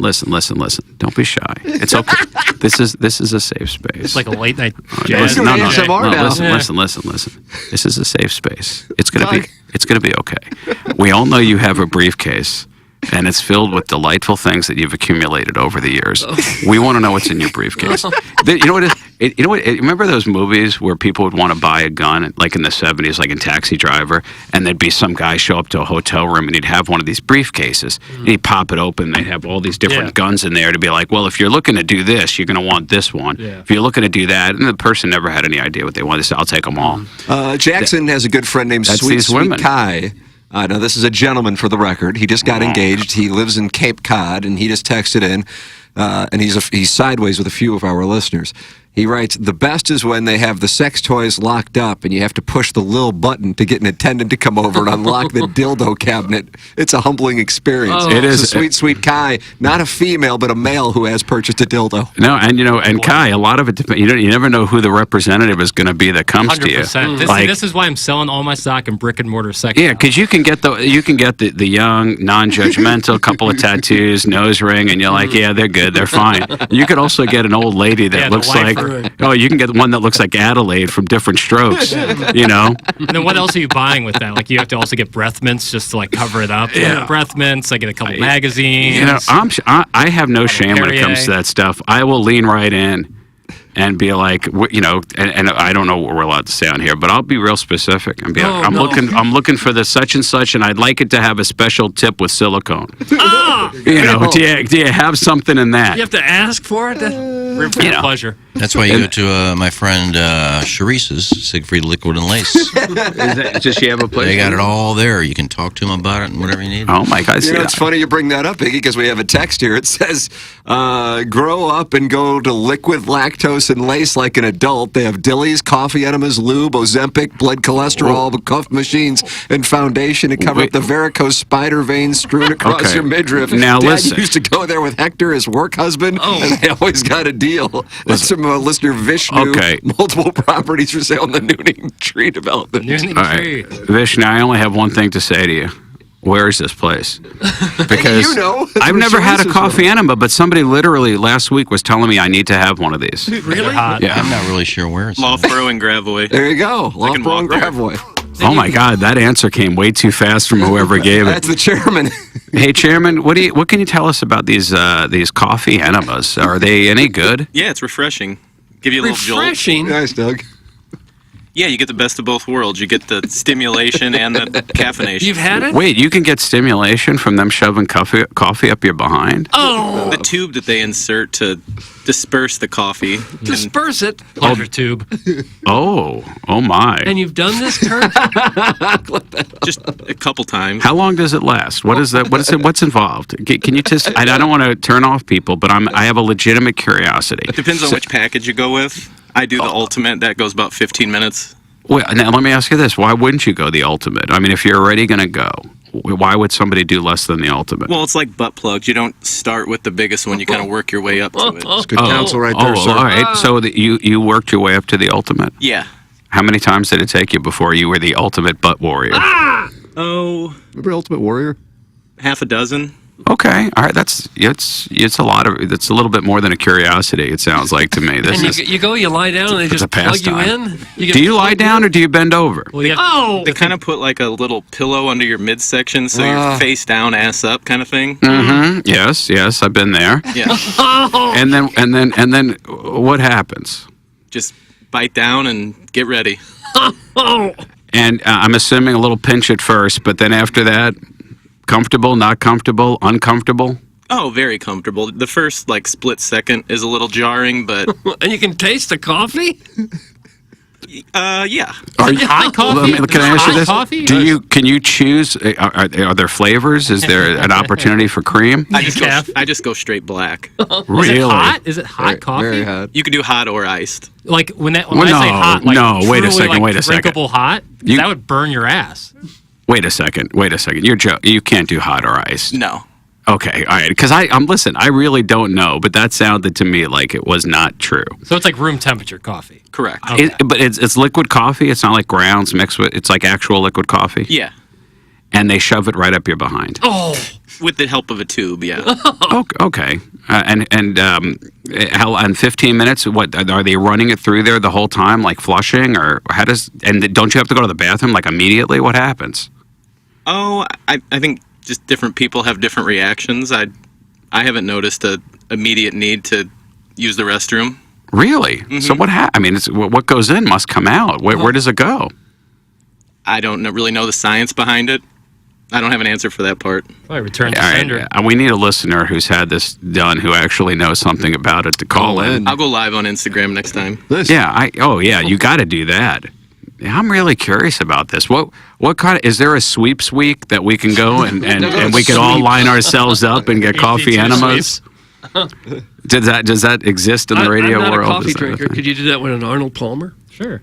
Listen, they can take any beverage you want and shove it up your behind. But can you taste? You don't taste it. You know what? I don't know. On Howard Stern, Richard Christie was able to taste wine and identify it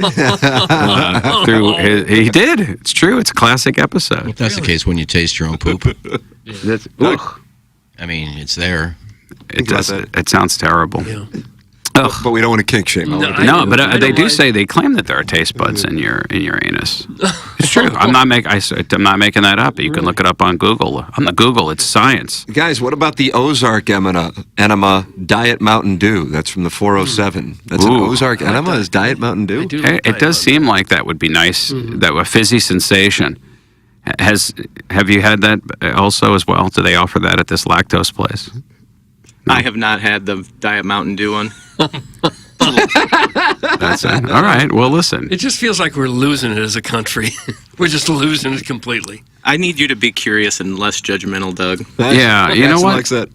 I may have to talk to you about this offline. I don't know when you're making your next trip. I don't know if I can go on my own. But if you want to bring me on the podcast, I'm more than happy to open up about it. Chairman could go on the Brown and Crouppen podcast. Oh my God! You know what? You kid. But 3 lawyers doing enemas.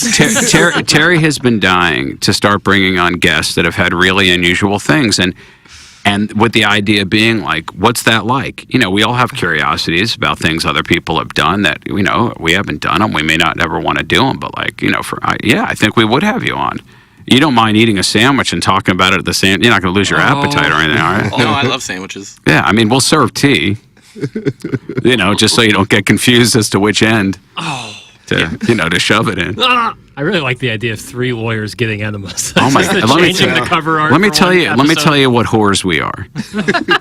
If it got us one good case, we would do it. But you know what? But that's how much we care. That's how much we care about what we do. Other firms are are for the community, not yourself. Doing the work. We are. That's the level of commitment that we have. Some people run out every ball to first base, and some don't. To me, that's just us running out that ball. Right. You knew you were going to be out, but you did anyway. You run it out, man. This is another text from Vishnu. Ed, here's your answer. Liquid lymphomas and laces off Gravois, but they have a satellite office near the Jazzy Scooter Barn at the Sharkle House. There's an early bird special for Earl Grey tea enemas during Sunday supper at 9 a.m. They have an evacuation tub in the ball pit for when your belly hurts. Best, that's Vishnu. How many times is Jackson going to say brick and mortar today? Yeah. And you know what's interesting, too, is he's young to be using brick and mortar. We don't like that. I was raised by this program. I mean, you're old enough to know brick, but mortar? I mean, that seems like an old person word. Yeah. Good for you. Shirley You're learned. Pibble sends in pictures of his wife, Ed. Has not done that at the moment, but just said, I prefer the Oliver Twist enema. Fill me with your gruel. Oh, my. Excuse me, sir. Please, sir, yes. Can I have some more? Oh, my. Fill me with your gruel. Oh, we really have, I guess there's nothing going on in the sports world. We've really gone off the Well, rails. the Cardinals I are blame taking on the myself. Rockies, so we'll preview that coming up. Yeah, their final few games of Charlie Blackmon announced his retirement. Oh, is he really? He I didn't did, know that. after 14 seasons. Oh, is that right? Yeah, good for him. One of the great beards in the game. I think that's how he'll be best remembered. How about that? Solid That's player, awesome. four-time All-Star. What do you think he made? Do you think he made $200 million? No. I bet he's just shy. No, I bet no. he's like that much. 170. No, I'm gonna. 14 years. Yeah, I know. I'm gonna put him at 116. I'll say 117. I'm going to go over Price on is both right. of you, and I think Jackson's in the sweet spot. All right, I'm looking it up right now. Here here we we go, go. Doug. All right. Here we go. Charlie Blackmon, $138,298,500. Sort of in between us all. He did quite well for himself. His greatest career comp, I'll give you, this is baseball trivia. He played with the Dodgers, and he also played with the St. Louis Baseball Cardinals. Willie Davis. No, This is a player after 2000 or Reggie before? Smith. before. Before 2000. No, I would say, Dodgers and Cardinals. and this is his most similar comp. Is this Per guy, Baseball Is Reference. this guy an outfielder? gotta Outfielder be. slash first baseman. Oh, is that right? Pedro Guerrero. Chairman Kurt. We never know if Chairman Kurt actually sees it because he's not in the studio with us. Is that But did he get that right? Guesses. He did get it right. Wow, very good.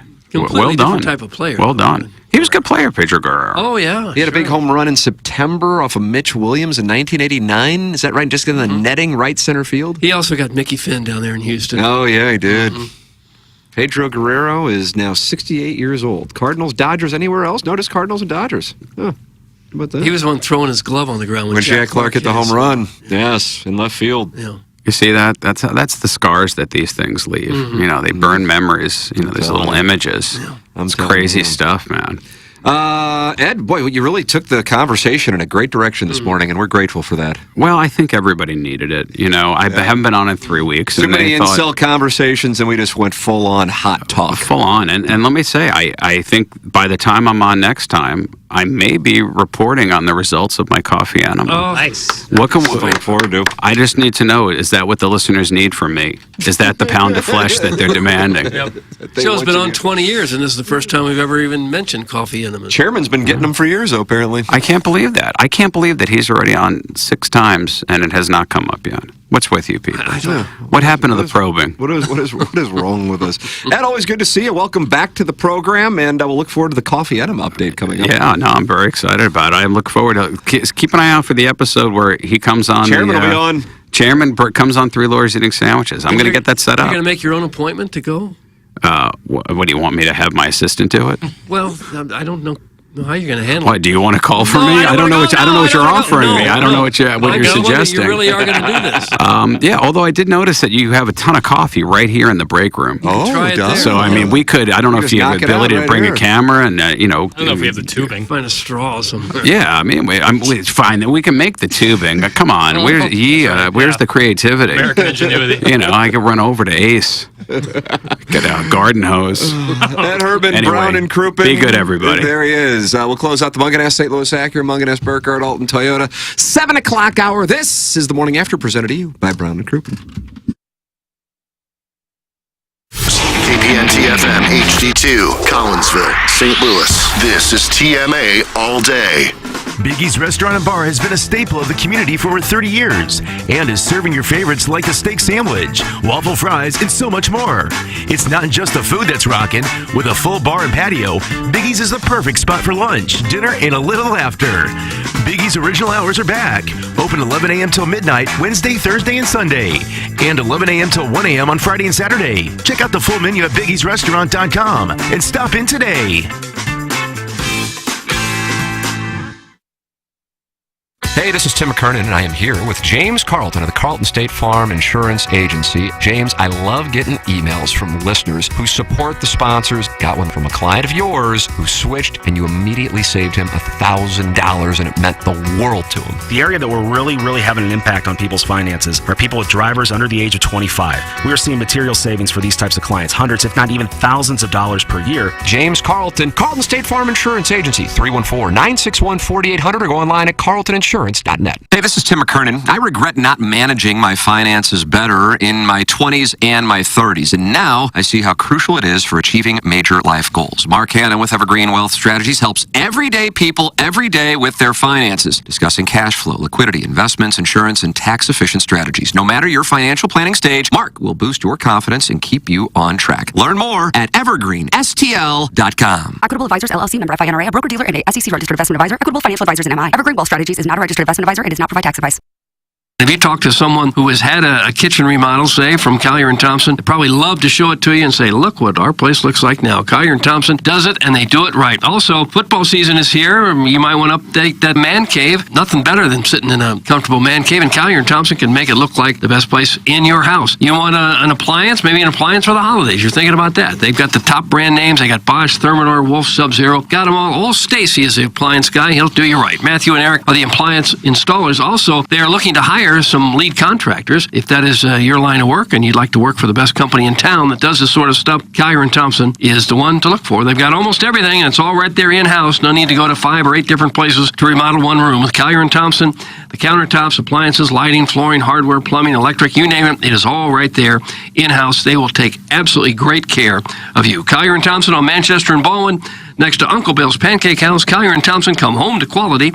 Online at collierandthompson.com. Hey, this is Tim McKernan, and I am here with Seth Goldcamp of Design Air Heating and Cooling, and I have been a long-time Design Air client. What separates you guys from everybody else? It's becoming more common for companies to just get their foot in the door. They try to come up with different ways to upsell. They try to see how much they can make off of a customer as opposed to, hey, we're in there to do a service. We're going to do it well. We're going to do it for a fair price. I don't know how many emails I have received from our listeners who experience the incredible customer service Design Air Heating and Cooling provides. It's Design Air Heating and Cooling, online at designairservice.com.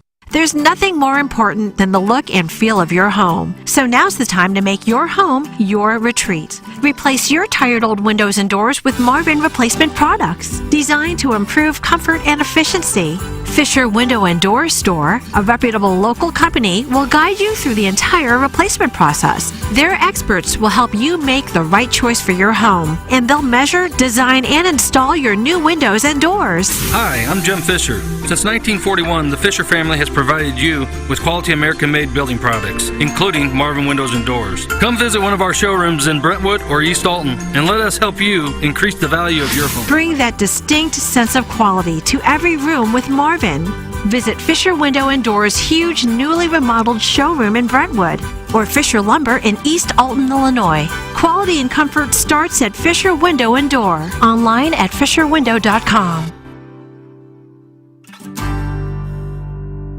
The choice of a lawyer is important and shouldn't be based on an ad. After a serious car accident, people have 2 questions. Why me and what now?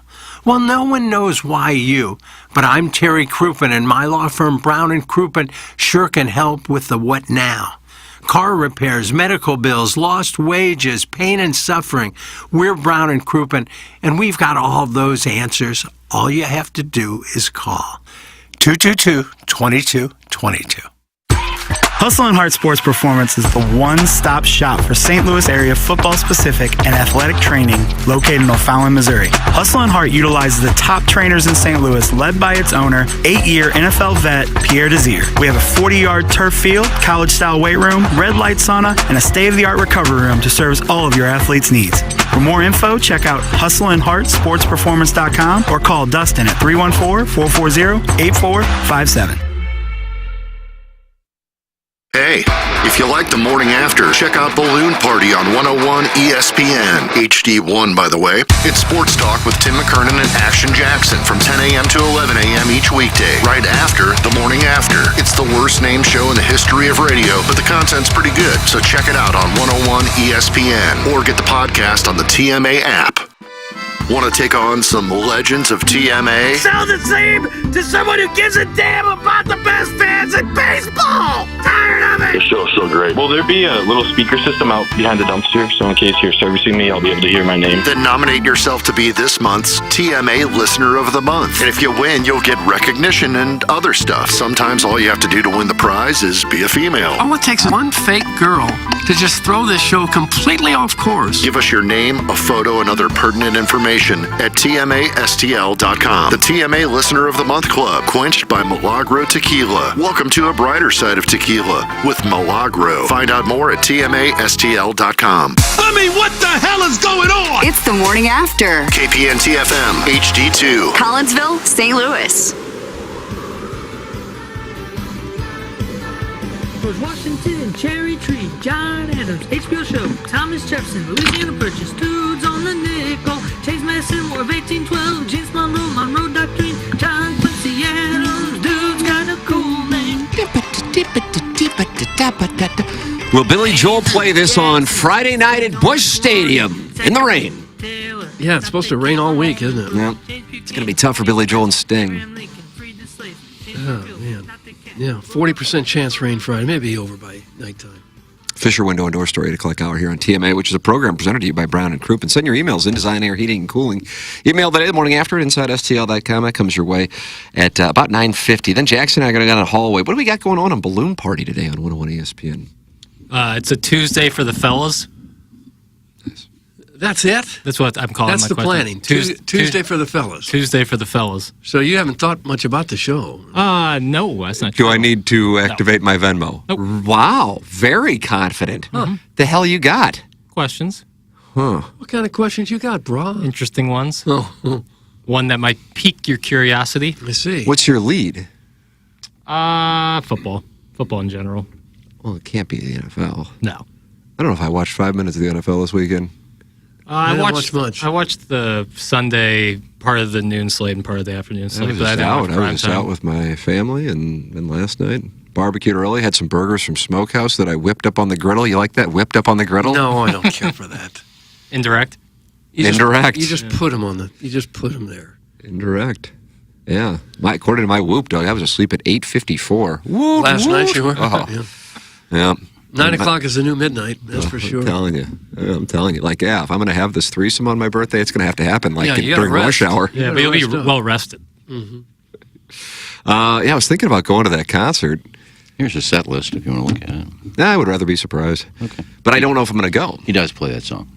Oh, there you go. Surprise is out. Along with 24. Along with 24 others. But yeah, if you're going to that concert, you got a real rain situation on Friday night. Yeah.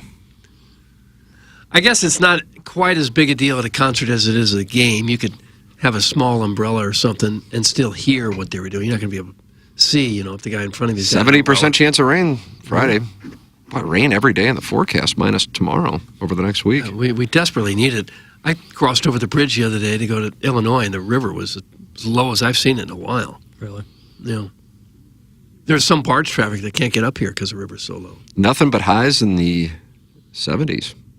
That's it. Fall time is here. Producer Joe called it. Mm-hmm. Yeah, we're done with the 90s. You'll see no more 90s. Boy, was it hot Friday. Holy hell.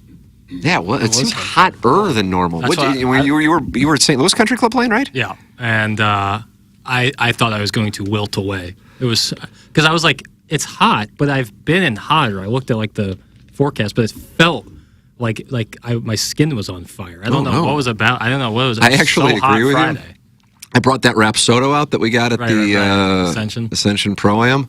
Set it up. It was pretty easy to set up. It's a launch monitor. Really enjoyed having it. It was pretty easy to set up, and I'm not, as you know, I don't have to do manual labor. I don't know if setting up an iPad and a golf launch monitor is probably something that... Toeing the line. Yeah, but I mean, it's more St. Louis U High, MICDS, Priory, Burroughs kind of thing. Right. Makes you feel relatable, though. Just getting it's like, I'm a meat and potatoes guy. I set up my launch monitor to, You wore your here during the workday, I'm out here working on the angle of my wedge, try to get down to scratch. But I was out there, and there was another kid who had a beautiful swing. He had a Vanderbilt shirt on. I can't imagine he played at Vanderbilt. Pavia? I don't think it was Diego Pavia, but it might have been. And And he goes, hey, you want the rest of these? Because I can't handle it out here. I'm like, God, why are we dying out here in a September? Because in July, I'd go out there and I wouldn't think anything of it. And my iPad was like overheating, so I lost the data. I don't know what it was about Friday, but it was especially hot. Wonder what was going on. Can we pull ourselves up by the bootstraps just a little bit? I was outside. Jackson was out playing golf at St. Louis Country Club. Yeah. And I was working on my Rapsodo launch monitor. You were literally outside. What were you hot. I can't hit golf balls. What were It's you too doing? hot. What were you doing? Probably digging a ditch somewhere. That's right, yeah. Laying sod or something. Mm-hmm. Yeah, my ass. I played Crystal Highlands Friday. Yes, it was hotter than hell. The course is nice. That's on the 314. That's actually where I played on Friday. So this guy was with you? No. Well, how do you know? Well, I guess in fairness, I don't know, but I would be surprised. You said laying sod, and actually that's exactly what I was doing. You were laying sod? Laying sod. You're eating potatoes. Because you're building We've got redoing the patio, and it got muddy on the sides of it, so you were laying I had to go sod? get sod. You get some spools? I didn't get a spool. Spool of sod? We got just a bunch of pieces of sod. I don't know if that counts as a spool. Well, did it come wrapped up, or did it No. come in? Okay, all right, I'm sorry. The only sod It comes I've on ever seen is some pallets, spools. like at the Home Depot or Lowe's. It's on a pallet. Must be nice. Well, it's not that nice to have to lay it, although it's not very hard. You just plop it down on the ground and move it into place. And and you could handle that in that heat? Of course. All right. The heat really doesn't bother me. It's the cold, I'm out. Yeah. If it gets 30 degrees, I'm done. I hate it. I can't take it. I don't want it. 100 I'm degrees, with you, brother. 100 degrees, I can get through that. I'm with you. We're in lockstep. I'm opposite. I'll survive the cold. The hot, I start to catch fire and bust. Your skin was on fire. Felt like it. Really hot. I don't remember Jackson checking in when he came down this way. That's one free pass, my boy. That's from the Crystal City Clamhammer. I did pass the famous Arnold Water Tower, and Did I felt great. I like the color, Chairman. I think the sky blue looks good. Just tuning in, has anyone mentioned the Brentwood Strangler creepily tweeting Michelle Smallman this morning? That's Mario in Chicago. Oh, here we go with that again. Brentwood Strangler. That one kind of upsets you. Well, it's just stupid. Yeah. You can't be nice to somebody without it being a creep to these people. Why would he call you the Brentwood Strangler? I wasn't strangling anybody in Brentwood. I think I moved out of there when I was like 19. Mm-hmm. The people that got strangled, that happened in Maryland Heights? I don't think there's many strangulations in Maryland Heights either. Oh. Although I was alarmed. It's on this app. It's not a pedophile app. It's some kind of it's an app that has Time all to take a break. That's No, right. it has I'm gonna all go the- work on balloon party. It has all You the guys can crimes. figure it out. It has all the crimes that are committed in each city. You know, like Maryland Heights, Brentwood. You can check. Has it been a purse snatching, whatever? And I brought up Maryland Heights. You'd be surprised how many sex offenders are in Maryland Heights because they got little dots where the sex offenders you have to register. Yeah. Like, oh my God, there's one like 2 blocks away. Oh, 2 blocks from you? Yeah. Yeah. Yeah, I know they have to register. Show me on the doll where the twink touched you. Gotta go. Well, I think Brentwood Strangler is probably an unfair nickname. Brentwood's a pretty safe city. You could still get strangled there if your neck was exposed. It doesn't feel like there's as many strangulations as there used to be. You used to see them in movies all the time. Yeah. Guy from the back seat would pop up and strangle you. Yeah, well, it just seems like an inefficient way to dispose. Yeah. You know? Like it's not a sure bet. Well, it's Like a lot of shot in the head. It's a lot of work. Yeah. And you could still be overpowered by the guy you're trying to strangle. I think Joe Pesci with the ice pick to the back of the neck is kind of, or right to the gosh. back of the skull there, like he did with Maury with the wigs. That's probably the best way to do it. Wouldn't a stun gun be better? Stun gun? I don't know if that would kill you. No, but then you could do whatever. Oh, yeah. God, Well, are we discussing murder techniques? You are doing it. You also started off the show asking what country would I want a mail order bride from. Right. So this is all, And you never answered. and I won't. Why? Because I also want to answer my favorite type of murder strategy. Yeah. There's a website called Rose Brides. Rose Brides. Yeah. Well, what does that mean? What is I that? don't know, rosebrides.com. You can get a mail order bride. Oh, there you go. Live read, new sponsor. How much are they? I didn't delve into it. Well, yes, is our site, and I looked it up, and there is a site, rosebrides.com. Okay. I guess you would pay the website rather than the person, because the person's the one trying to get out of abject poverty somewhere. No doubt. You probably got to pay for the website, and then you can message these people. Uh-huh. And then you get robbed in the airport. Just don't carry a lot of cash with you that first day. Yeah, but you still don't want to get hit over the head. Or shot. Or ice pick in the back of the neck. Right. All these other techniques we've discussed. And it's not just Russian brides. There's all kinds of countries in there. Mm-hmm. I saw Brazil, Indonesia. So you were shopping Colombia. a little bit. No, I looked at the website. I guess there'd be no way of really knowing that you're going to get the bride that you think you're going to get. I think if you're that hard up that you're trying to find a bride on a website, you really don't care. Send me whatever. I don't think anyone gets that desperate. Can you hear me good? Yeah, just tell Send me whatever. Just That's a bad way to pick a spouse.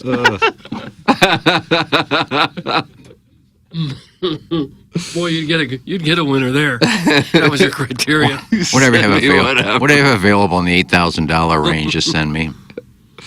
Mario in Chicago is back, and he says every single app and website Iggy has brought up is creepier than the next. Please, please, never start a sentence with, it's not really a pedophile website, but. Also, Doug, next time hire a CBC grad for your lawn care. They need the work. That's Mario, and he's in Chicago. Okay. Well, Lane saw it's pretty darn easy. The hardest part is getting out of the car and back to where you want to put it, because they're heavy. The individual pieces are heavy. Really. I love that the first time in the history of the show that Ken takes initiative is to find a website where you can order women. Doug, that's from Milagro, Tequila Listener of the Year, Texter of the Year, Arbor Day. Iggy, is there any way we could interest you in a mail-order bride? No. If she was a beautiful Swedish model or something. Well, if she's a beautiful Swedish model. Desperate to come to the States. She's not going to go with some guy on a website that found her. I don't know. You can just touch whoever you want. I like it. Okay, so that's out. Well, I don't want to get married. If I want to get married, I could go find somebody, I'm sure. Well, maybe you wouldn't have to marry this person. You could just kind of take care of her. Why would it be called? You think somebody wants you to come over here just to take care of me? They want to come over here just to get here. Just to get here. And if they marry, then they're locked in. Then they're American citizens, right? This day and age, it wouldn't take much to get here. You don't need a guy to bring you here. Just come. Just walk across the border. Yeah. I bet that's hurt the mail-order bride business. Yeah. But what do we need this for? We can just go and go find a dude. Right. But if you don't marry them, then I guess that would affect your resident status as an American. Yeah, I don't think people... I mean, not to take shots at what's happening in this country, but back then it was hard to get in. So in order to get into this country and maybe get a green card, but now it's not that tough to get in here. No. So you don't need to go find a dude to bring you in here and get you a green card. No. But if you want to be a citizen, like if you came here as a Canadian hockey player and you married a St. Louis girl, I think you're in, right? You're in as an American? You can stay? You're not going to get shipped out? I'm not sure how it works, but I think that's how it works. If you marry him. So that's why these brides want to marry somebody so they can stay here. Yeah, but I think you can end up staying here eventually. All you do is apply for a green card, and then you can get citizenship after a period of time. I don't know how easy that is. Yeah, it's easy, really easy now. I just don't know why a beautiful woman would want to just marry a dude who could be ugly and... Don't sell yourself short. To each their own. Yeah. I'm not that hard up. No.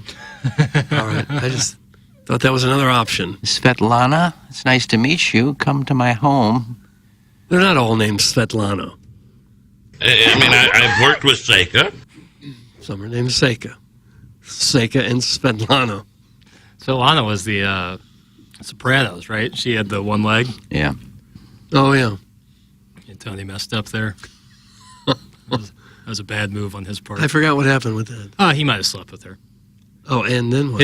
Her cousin was the Russian mistress he had forever. Yeah. And so he slept with her.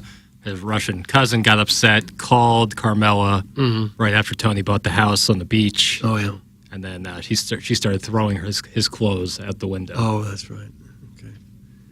Much to Tony's chagrin. And then Janice stole her leg. Correct. Then Janice later stole her leg. She wanted her mom's records back, so she stole the girl's leg. Yeah. That's tough. She's coming to the door hobbling. Yeah, I brought up some stupid topics. Well, that's the show. Kind of is. Pepper and Janie talk? Yeah. Bring it back. I don't necessarily think that coffee enema talk was a stupid topic. No. Yes. I think it was informative. Never even knew it was a thing. I'm still not sure it is. I don't think it is. No. I don't think you could taste it. Okay, I guess it's not a thing.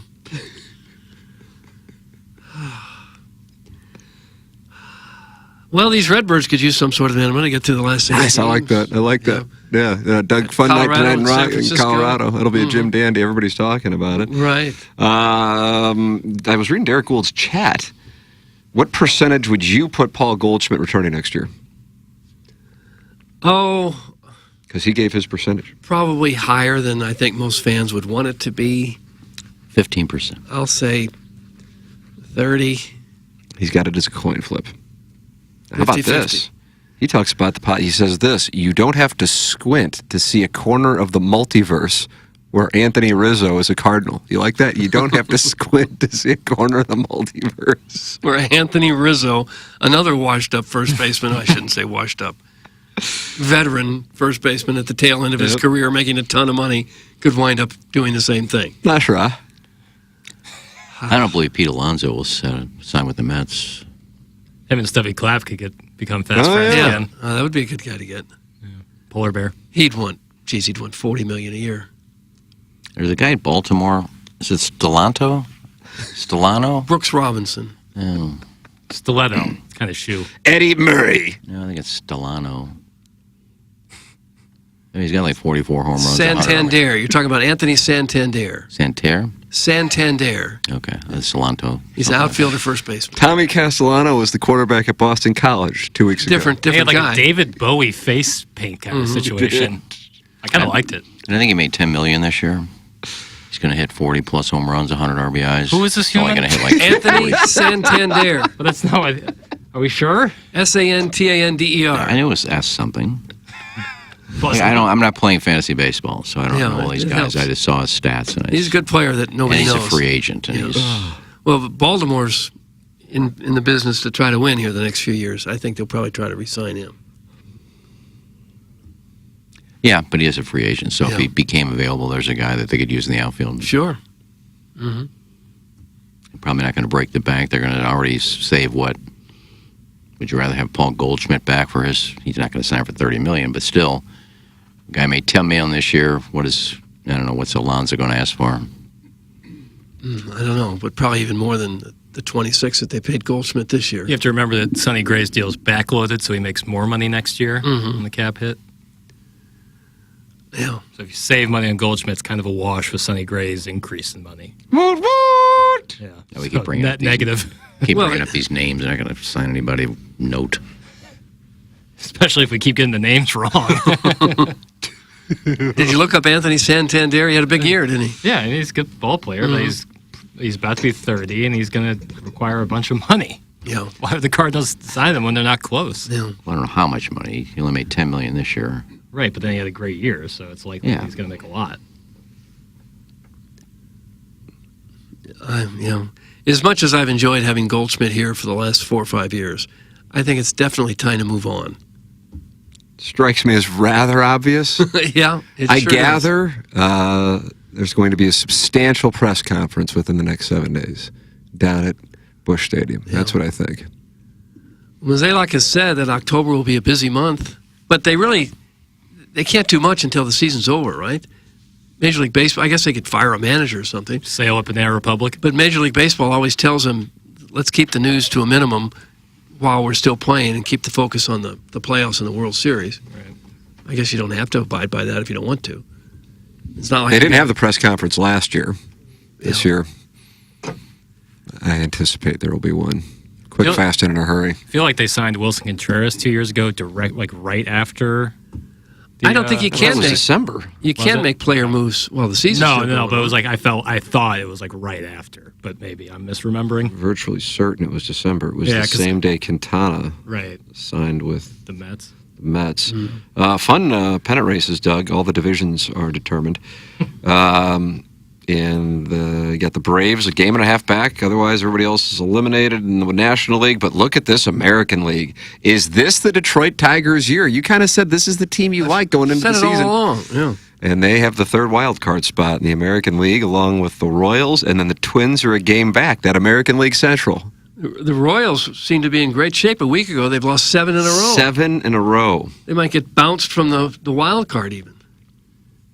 And how about San Diego hanging tough with the Dodgers? The Dodgers still haven't clinched that division. That's right. That's the one division that is, I guess, not clinched. Up for snatch grabs? I guess you could call it up for snatch grabs. Let's see what I got here, Doug. The Yankees, they got it. The Guardians, they got it. The Astros can get it tonight. The Phillies, they got it. The Brewers, they got it. And the Dodgers are 3 up on the Padres. Yeah. Padres have won 4 in a row. Is this Mike Schultz time to lift the World Championship trophy? Is it mean-spirited of me to kind of root for the Padres just to see Schultz do well? I think by the time Mike Schultz would be lifting the World Series trophy, I think John Mozeliak will not be the president of baseball operations. So that would be a nice little back and forth. That would be my guess. I think you're going to see substantial announcements next week. That's what I think. But maybe I'm off. It's not like I know. I'm just telling you what I think. I think I'm ready to see them go outside the organization to get somebody. Heim time? Because all the people in the organization have had a chance to do something here the last 2 years and done nothing. Is there anybody there saying, I told you we should have kept so-and-so. I told you we shouldn't have traded so-and-so. Maybe Gersh, but he's being drowned out. Well, yeah, Mozeliak certainly has the last call on everything. I'm sure about that, or the DeWitts, one of the two. I mean, we'll never really know what goes on in those meetings. But it just feels like they need new blood, doesn't it? A new way of looking at things. I think the fans would really embrace that. Yeah. Hey, dumbass! This could be any of us. Yeah. Mm-hmm. When you have a great year in your contract, dear, your value rises. Jesus. It's from the old Appleton stepdad. Yeah. I said it was going to rise from $10 million, not to $40 million a year. There's certain contracts the Cardinals won't pay. Yeah. And a guy who's really done nothing except for this year, I think he had 30-something last year. He's not going to go from $10 million a year to $30 million a year. He's had around 30 home runs for 3 straight seasons, so he'll probably he'd be the best hitter the Cardinals have. He'd bring a big bag. Mm-hmm. But I would expect the Orioles, with so many of their young players not yet making big bucks, they'll try to hang on to him and I bet they'll try to win for a couple him. of years. Yeah. I guess he's not technically a free agent until 25. Oh. He's a free So agent never this year. mind. Well, his service time, he's only had 5 years of service. After this year, he's a free agent. Yeah, I guess that's the case. Okay. Doug, there it is. We just laid it out for the people. All right. James Carlton lays it out for you. I was listening to him this morning on my way to the station. He was on with the Colonel and Gerard Hamilton on Gabe's State of the Tigers podcast. James does a really good job when he's on. No BS. Good conversation there. James Carlton was in presenting Gabe yesterday here on this program. He'll do the same on 101 ESPN on our show on Friday. It's James Carlton, 314-961-4800, or go online at carltoninsurance.net. He's my insurance agent. I recommend that he becomes yours as well. He's got a great staff in Webster Groves, and when you call that number right now, during business hours, you're going to talk to somebody with James Carlton's office, and they're going to take care of you very quickly, very effectively, and they're always looking for ways to save you money. That's why he has 385 five-star reviews on Google. It's James Carlton, the Carlton State Farm Insurance Agency. If your insurance costs a leg and an arm, call James Carlton State Farm. Send your emails in for our design, air, heating, and cooling email today, the morning after at InsideSTL.com. The morning after at InsideSTL.com. That comes your way in the 5P Academy and Hustle and Heart Sports Performance 9 o'clock hour. We close out the Fisher Window and Door Store 8 o'clock hour. This is TMA, presented to you by Brian Crouppen. The Illinois Recovery Center is dedicated to providing precise and authentic care to those seeking help and treatment. Recovery, it's not just a goal, it's a transformative journey. In Illinois Recovery Center, you'll find an unwavering commitment to provide the support, guidance, and personalized care you or your loved one needs to rediscover a life filled with purpose, strength, and lasting renewal. If you or someone you know wants more information about the Illinois Recovery Center, please call 888-472-9559 or visit IllinoisRecoveryCenter.com. Looking for the perfect spot for your next private event? Whether it's a baby shower, bridal shower, birthday party, or business meeting, Rosalita's has you covered. Enjoy the vibrant atmosphere in one of Rosalita's 2 exclusive private rooms with a customized menu that is perfect for your upcoming event. And if you're planning a date night, don't miss the lively mariachi nights every Friday and Saturday. Plus, Rosalita's gift cards make the perfect gift for any occasion. Come celebrate at Rosalita's, where every event is a fiesta. Learn more at rosalitascantina.com. Thinking about selling your home, but not thrilled about going public? Check out Compass's private exclusives with Jeff Lotman. With private exclusives, your home is shown to a select group of serious buyers. No public listing, no days on market, just real offers from real people. Their network connects you with top agents and qualified buyers, so your home gets the attention it deserves without all the fuss. Selling your home can be simple and stress-free with Compass private exclusives, because your home is special. Call Jeff Lotman, your Compass agent, today to find out more, or visit the Lotman Group online at JEFFLOTTMANN.com. Elevate your performance. Pure Performance is your one-stop shop for all aftermarket modifications, known for their top quality work and outstanding customer service. It's officially Jeep and Bronco season. Pure Performance carries any accessory for your vehicle, old models to brand new. From sunshades, soft tops, trail doors, to off-road gear like bumpers and light bars, Pure Performance has you covered. Stop by the Pure Performance showroom at 3725 Harry S. Truman Boulevard in St. Charles or visit pureperformance.com. That's PURperformance.com. Listeners ought to check out Collier & Thompson, support the sponsors, and have the best contractors in St. Louis work on your kitchen remodel if that's what you want, or bathroom remodel, basement, wine room, whatever.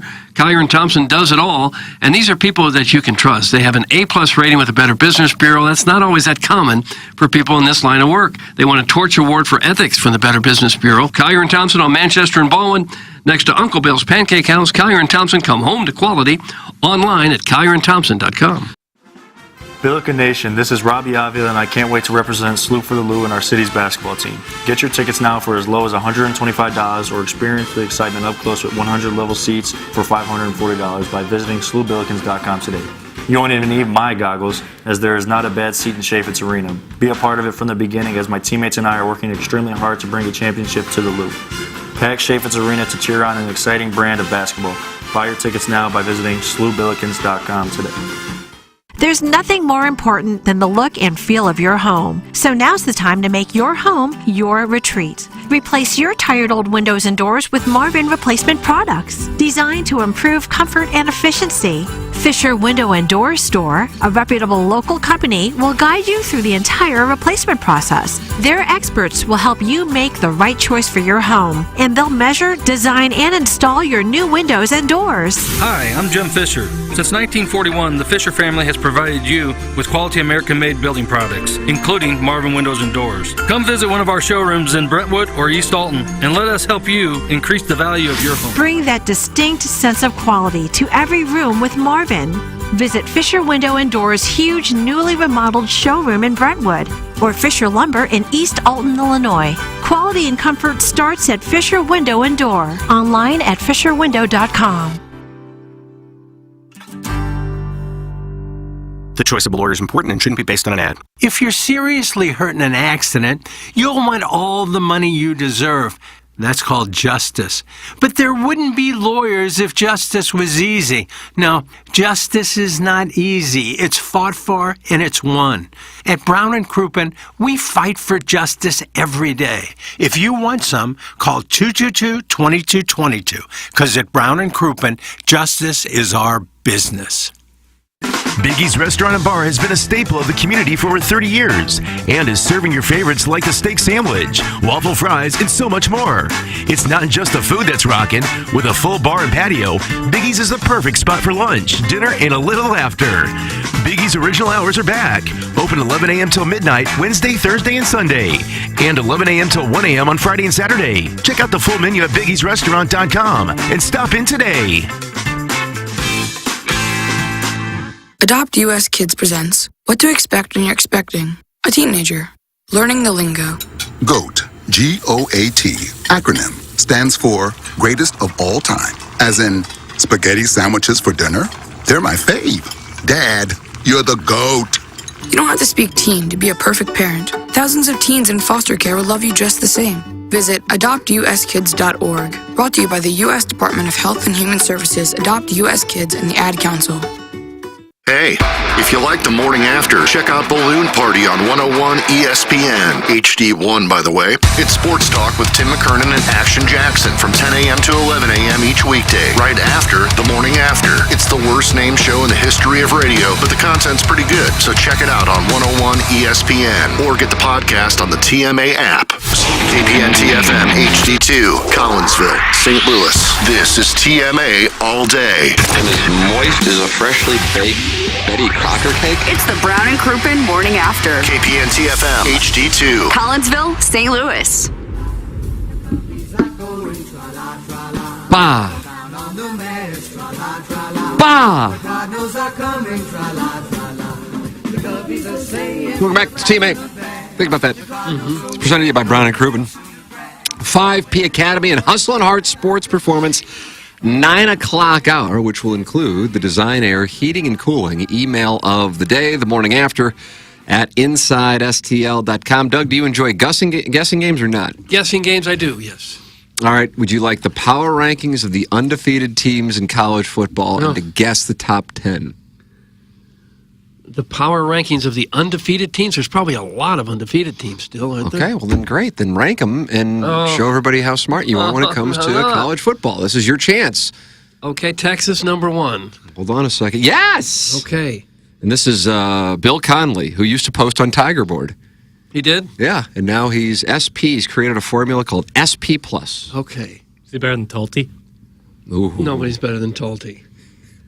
Okay, then I got to remember who all is undefeated. How about Georgia, number 2? No, I'm sorry. How about Ohio State? No, I'm sorry. How about Alabama? No, I'm sorry. How about Tennessee? Yes! Okay, all right. Okay, let's go through that list again. Alabama. Okay. God bless Charlie Daniels. And I think there's, 6 out of 7 SEC teams, top 7? Not anymore. Something like that. So you got Georgia, Texas, Tennessee, Alabama, all SEC. Mm-hmm. Now who's number 4? Ohio State. Yes. Okay, you got this thing. Okay. They got past Marshall. All right, and then Georgia, 5. Yes. Okay. 3-0, and they got to go to Tuscaloosa, where they're favorites this weekend. 7 o'clock kickoff. 6:30 kickoff. 6:30. I don't know. I think Georgia Alabama is a 6:30 kickoff. Hey, Doug, Bill Connolly was my next door neighbor at Hatch Hall. That's from the 314. Was he really? Call in and talk about it. Okay. Okay, are we done with this, or there's more? You got 5. How many more undefeated teams are there? I don't know, but this is the top 10. I'm doing the top 10. Okay. Moan. Ole Miss. Ole Miss has got to be in there. Yeah, I'm just going to spit that out. Ole Miss there next, maybe. Yeah, perhaps. Okay. We got to come up with another one now. Is that what you're saying? That's right. Okay. Oregon. Nope. Can I have initials, please? M. Missouri. Nope. No, they're 11. M. This is the power rankings. These are the Miami 7, Miami, Penn State 8, Penn State, Oregon, and then they got Missouri at 10. Missouri. That's what I was going to say. Yeah. You would never guess 11. Utah? Indiana.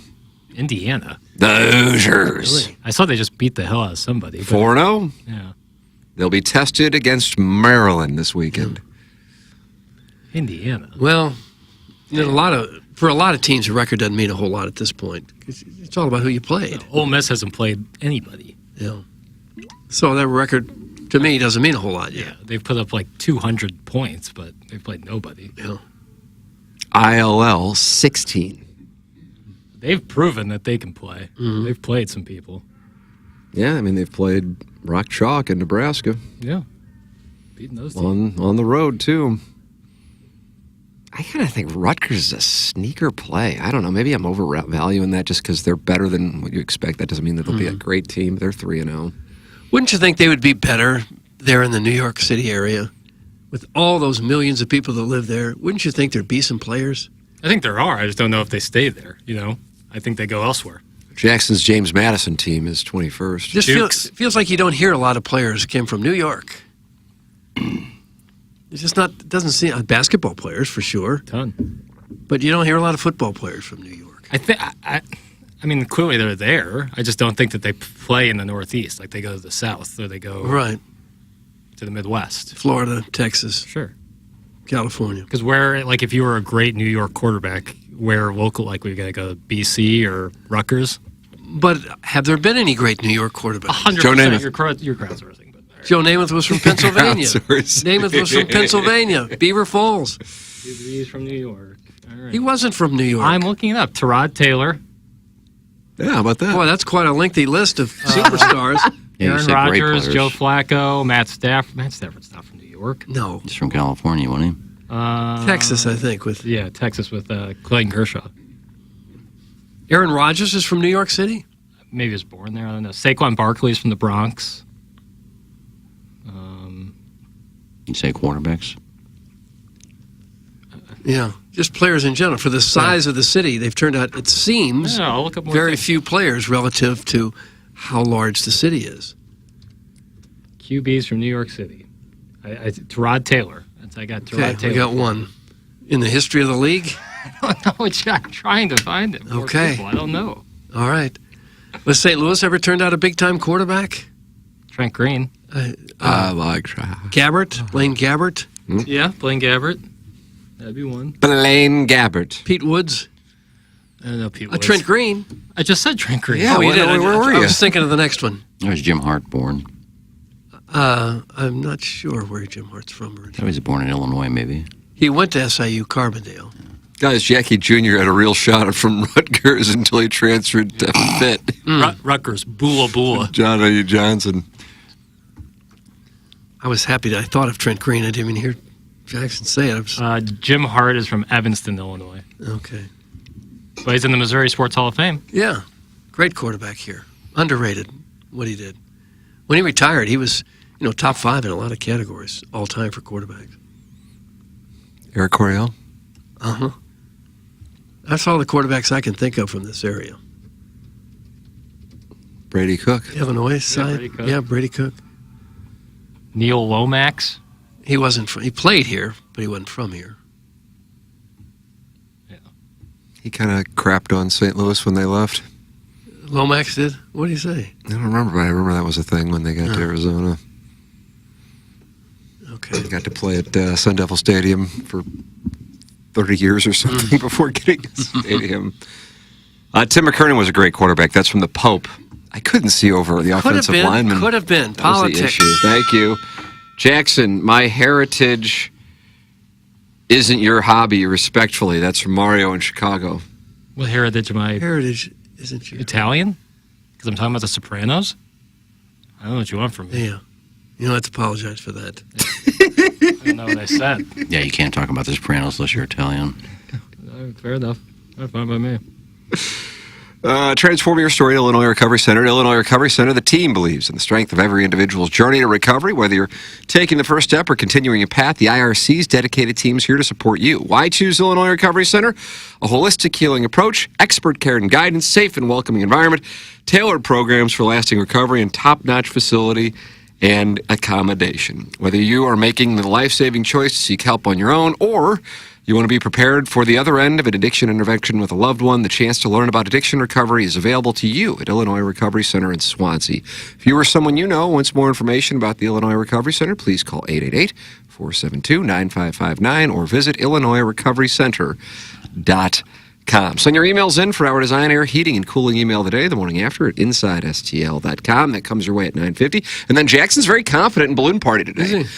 I even said during the commercial break, hey, I don't know what you got. It's going to be kind of a tough day. Cardinals, Blues still a few weeks away. I mean, Missouri's got a bye week. You got ILL taking on Penn State.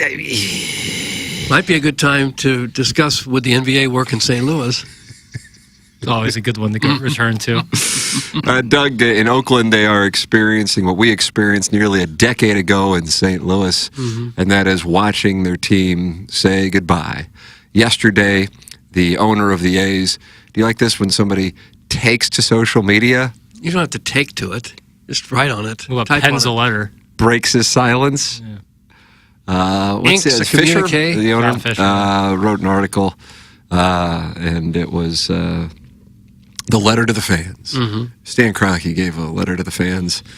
Also, this one was a little different, but it didn't play well with it. What is this gentleman's? Newscaster for a local station out in Oakland. One of the stations in San Francisco? I mean, Oakland isn't a separate market.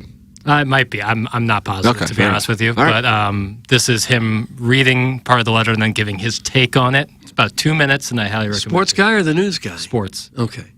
This is the letter. This is a great work of fiction, by the way. Oh. Yeah, that's what it is.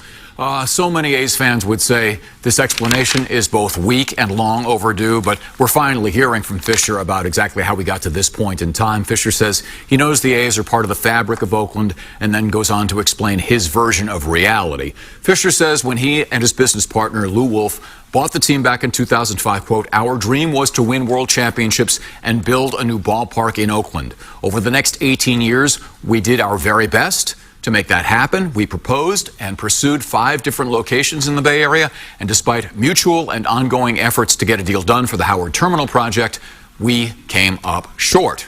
Now, he goes on to say, "I know there is great disappointment, even bitterness. Though I wish I could speak to each one of you individually, I can tell you this from the heart.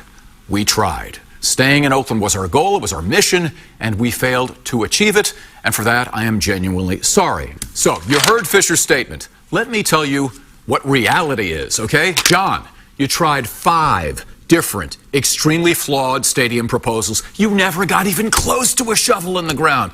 Yes, Oakland politics is often a mess. I will give you that. But John, you surround yourself with incompetent yes men, and because you were born into a billionaire family, apparently never learned you have to spend money to make money. See Joe Lacob and the Golden State Warriors, your buddy, who still wants to buy the team.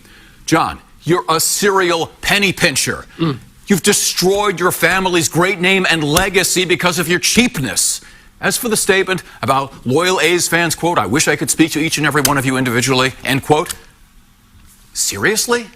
John, we've been trying to interview you for years, but you always choose to remain invisible unless you're begging politicians for public funding. And then you're out in front in Las Vegas.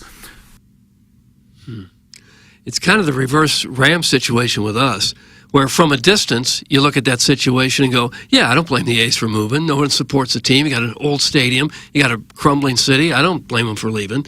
And when you're there, you think, wait a minute, this guy's not being fair with us. It's the same thing that happened here. Yeah. I think we probably are more sympathetic to the Oakland A's fans due to us going through like a very similar thing. And it's, I mean, they're in a decade they've lost all their teams. They're going to lose all their teams. You know. Well, if you let your city go to hell, the teams aren't going to want to stick around. Yeah, people aren't going to want to make billion-dollar investments. Which one are you talking about? Both, both of them. Yeah, I mean, you lose teams when that happens. It's just the way it goes. In the case of the Warriors, they just moved across the bay, but I'm sure people in Oakland don't view it as like, they're still our team. You know? Hey, you plan on going to the Cardinal press? You probably have no reason to, right? No. I assume one of the DeWitts would be there. This thing that'll happen next Monday or Tuesday. Might have to come out of retirement just to ask about them selling the team. Can we even get a credential to get in? I guess we probably could. We're media members, man. Yeah. Because I just want I guess if now I'm telegraphing the question, then they can work on the involuntary response. But I'm curious on that.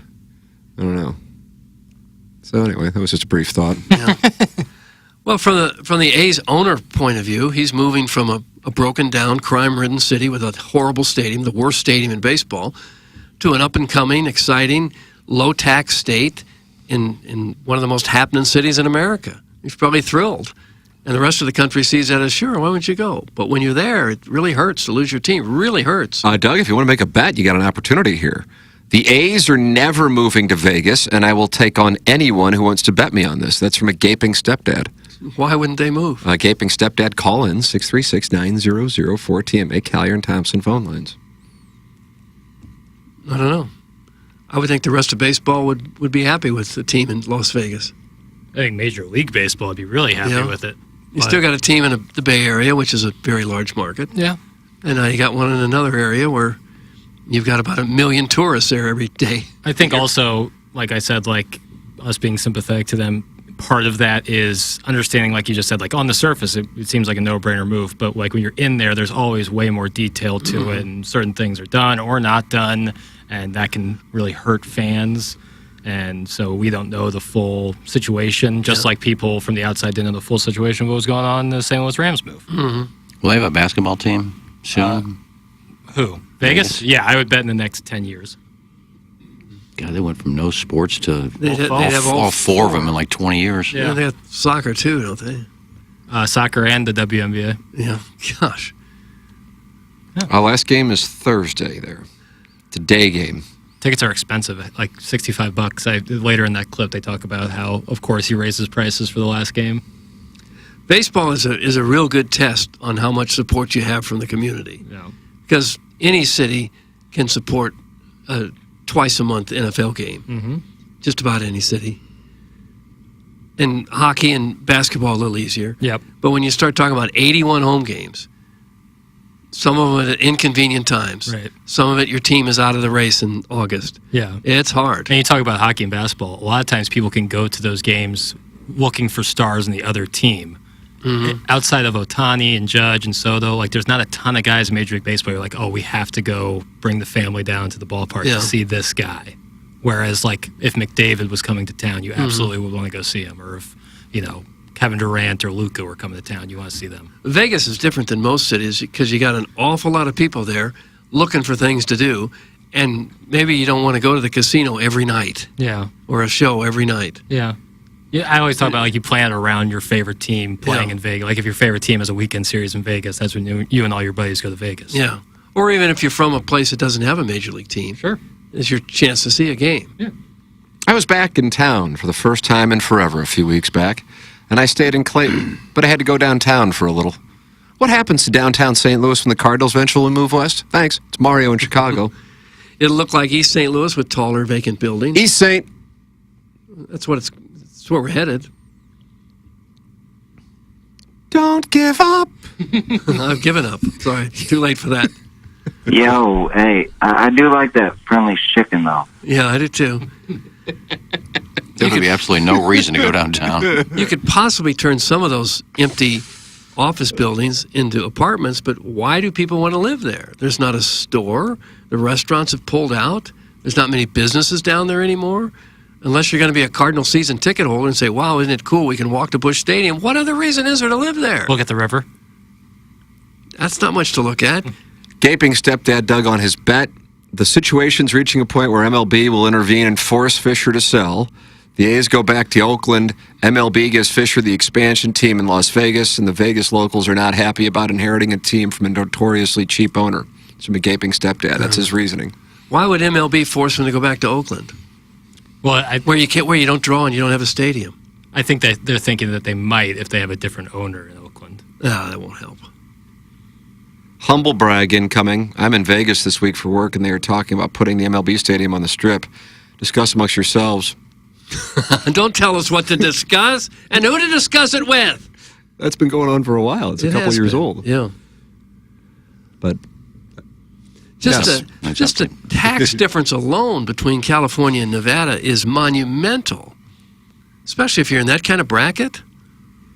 Just that's going to save the guy millions of dollars a year. Guys, Nicole Briscoe took an unexpected shot at the Rammies last night on SportsCenter when observing the amount of 49ers fans at Stan's Palace. She said something along the lines of, so let me get this straight. You moved the team from St. Louis to become the road team in your own stadium? That's from Waffle Fries. A lot of 49ers fans on hand to watch the 49ers blow their lead against the Rammies on Sunday afternoon. It doesn't. At this point, it doesn't matter. They won the Super Bowl in their own building. Is that not like the not like the crowning achievement? Yeah. And he's won just about everything else too. Yeah. Stanley Cups. Hasn't NBA won a titles. baseball world championship, and that's what he's going to bring to St. Louis, Doug. Kroenke's going to take over from the DeWitts. Oh, wouldn't that be horrific? If he bought the Cardinals and moved them.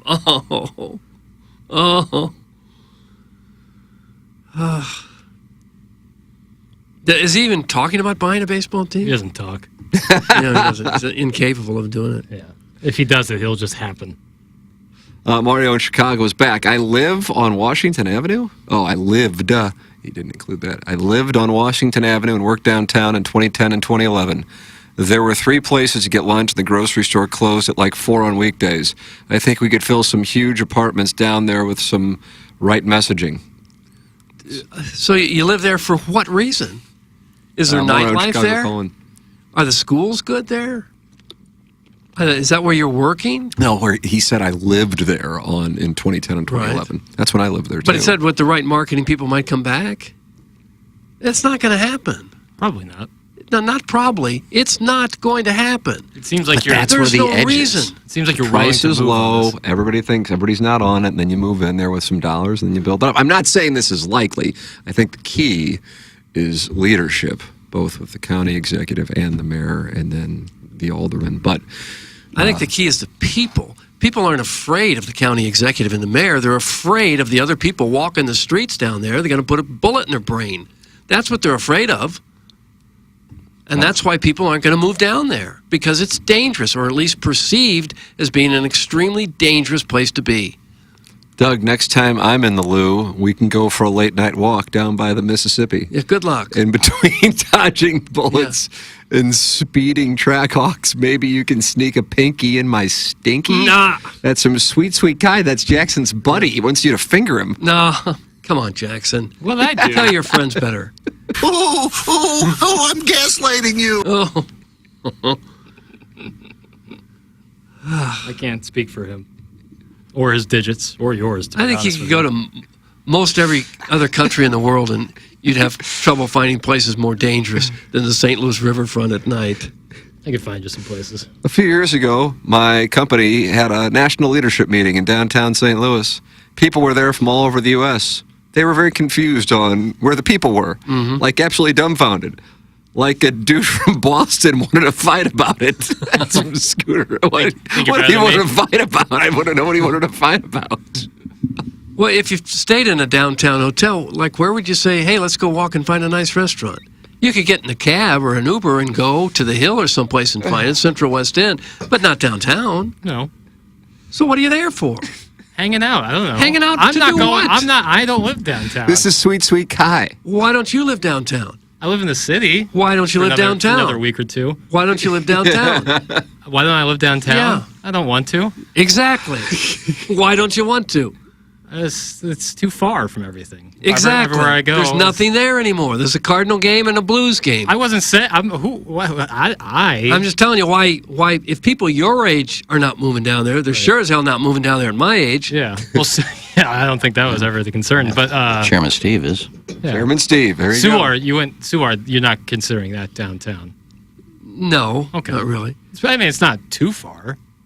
Probably the river. It's the closest place that's kind of still viable. Yeah, that's where you would go. Nightlife, restaurants. You go to Soulard. But if you're not there's still a considering lot of that crime downtown, in Soulard. Yeah. There's a lot of crap happens in Soulard. For sure. I never wanted to move to Soulard. Too far. And I'm not a barfly. Yeah. Okay. Yeah, nice farmer's market there. Yeah, I mean, I'm not saying it's like a bad place to live. I have plenty of people I know who live down there. It's just never for me. Yeah, my son lived there for a while. And I was happy he got out. Yeah. Yeah, not for me. Well, same things happen in Oakland. Should we move to Oakland? No. Oaktown, baby. No, thank you. Oaktown, baby. Do a remote? No. Hang out with Too Short? No, I'm not going. Guys, if you like smoke-filled casinos and easy access to heroin dealers, it's really not that bad downtown. That's where Mario, and he's in Chicago. Very active today. Yeah. You know, you don't even live here anymore. Like Chicago's it's got as much crime as St. Louis. But it is so bizarre to drive around downtown St. Louis during the middle of a work day and see almost nobody on the streets. Well, it's been that way for so a long strange. time. It wasn't that way that long ago. I'm going to Chicago. Stand up. There was things to do until they opened Ballpark Village. There were people down there. We go to Shannon's and some of the other restaurants down there, and there's no reason to go down there. No. Guys, this is good. Guys, the worst are the commies on Twitter that think St. Louis is New York City, who celebrate downtown St. Louis getting an Auntie Anne's like it's an achievement of progress. We got a Some pretzel shop? snippets. Where? Just like on the sidewalk? There are guys on Twitter celebrating an Auntie Anne's. Oh, where would you even put it? Like by an oyster bar? I don't know. Who are you going to sell the pretzels to?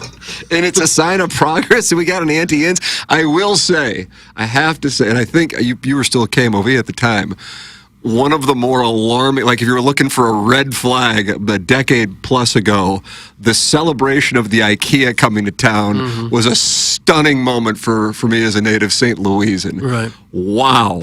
I thought, a furniture store. It's refreshing to see rich white women. That's the thing that hit me down there is there are no stores. IKEA, dude. Like if I was at work and I thought of this a couple times, I'd spill dinner on a white shirt or something. I said, I got to go on TV. I could maybe go down the street and buy another shirt. No, there's nothing. There's nothing there. Yeah. There used to be a Macy's there for a long time. Long gone now. There is nothing there. No Roselle's. The closest thing to a store is the Cardinal gift shop, if that's open. That'll do. That's it. Yeah. There's not a Target to get in and out of. There's not a Kohl's. Yeah, I mean, not There's right nothing. downtown. There's nothing. In the city, but not downtown. Oh, they're not happy with you, Doug. Hey, Doug, the perception of downtown is that of a bullet-ridden hellscape, not helped by your old man blathering about bullets in the head. Go sit behind your white picket fence and suck it. That's some Southside classic. That's exactly what I'm going to do. You go downtown. You'll be fine down there, sure. I will stay in my suburban white picket fence neighborhood, happily. Okay. If you don't like the reality of it, then, maybe do something about it. That's nice little prose right there. You don't like something? Yeah. Let's beat the downtown dead horse so the two olds with nothing to do all day can complain. Put them on an ice float like the Eskimos did with their old hags so they quit stealing our Medicare money. Doug, that's the Shrewsbury seat sniffer, and he wants to put you and Iggy on an ice float? Yeah, like a Viking funeral. That's what the Eskimos did? Got to get rid of these two? Yeah, exile. That doesn't seem kind. I'm not complaining. I don't go down there. I'm complaining. I'm mad about it. I'm disappointed. I wish it was better if they take my ideas and do something, but they're not going to. No. I see where they finally, 4 or 5 years later, they finally sentenced those two guys that killed the guy downtown. The guy just happened to make a wrong turn and turned around. The car pulled up and just started shooting bullets in his car. Yeah. You can't even make a wrong turn in this city. Yeah. I told you the time I got sidetracked coming back from the east side, that stretch of highway, not even highway, that road coming from Roxy's, and if you don't look, you miss 40 because it's like a little sign says 40 that way. And I went by it. Oh, no. Turned around and 2 hookers jumped in my car and started going through the glove compartment. Oh, you didn't lock your doors? I guess not.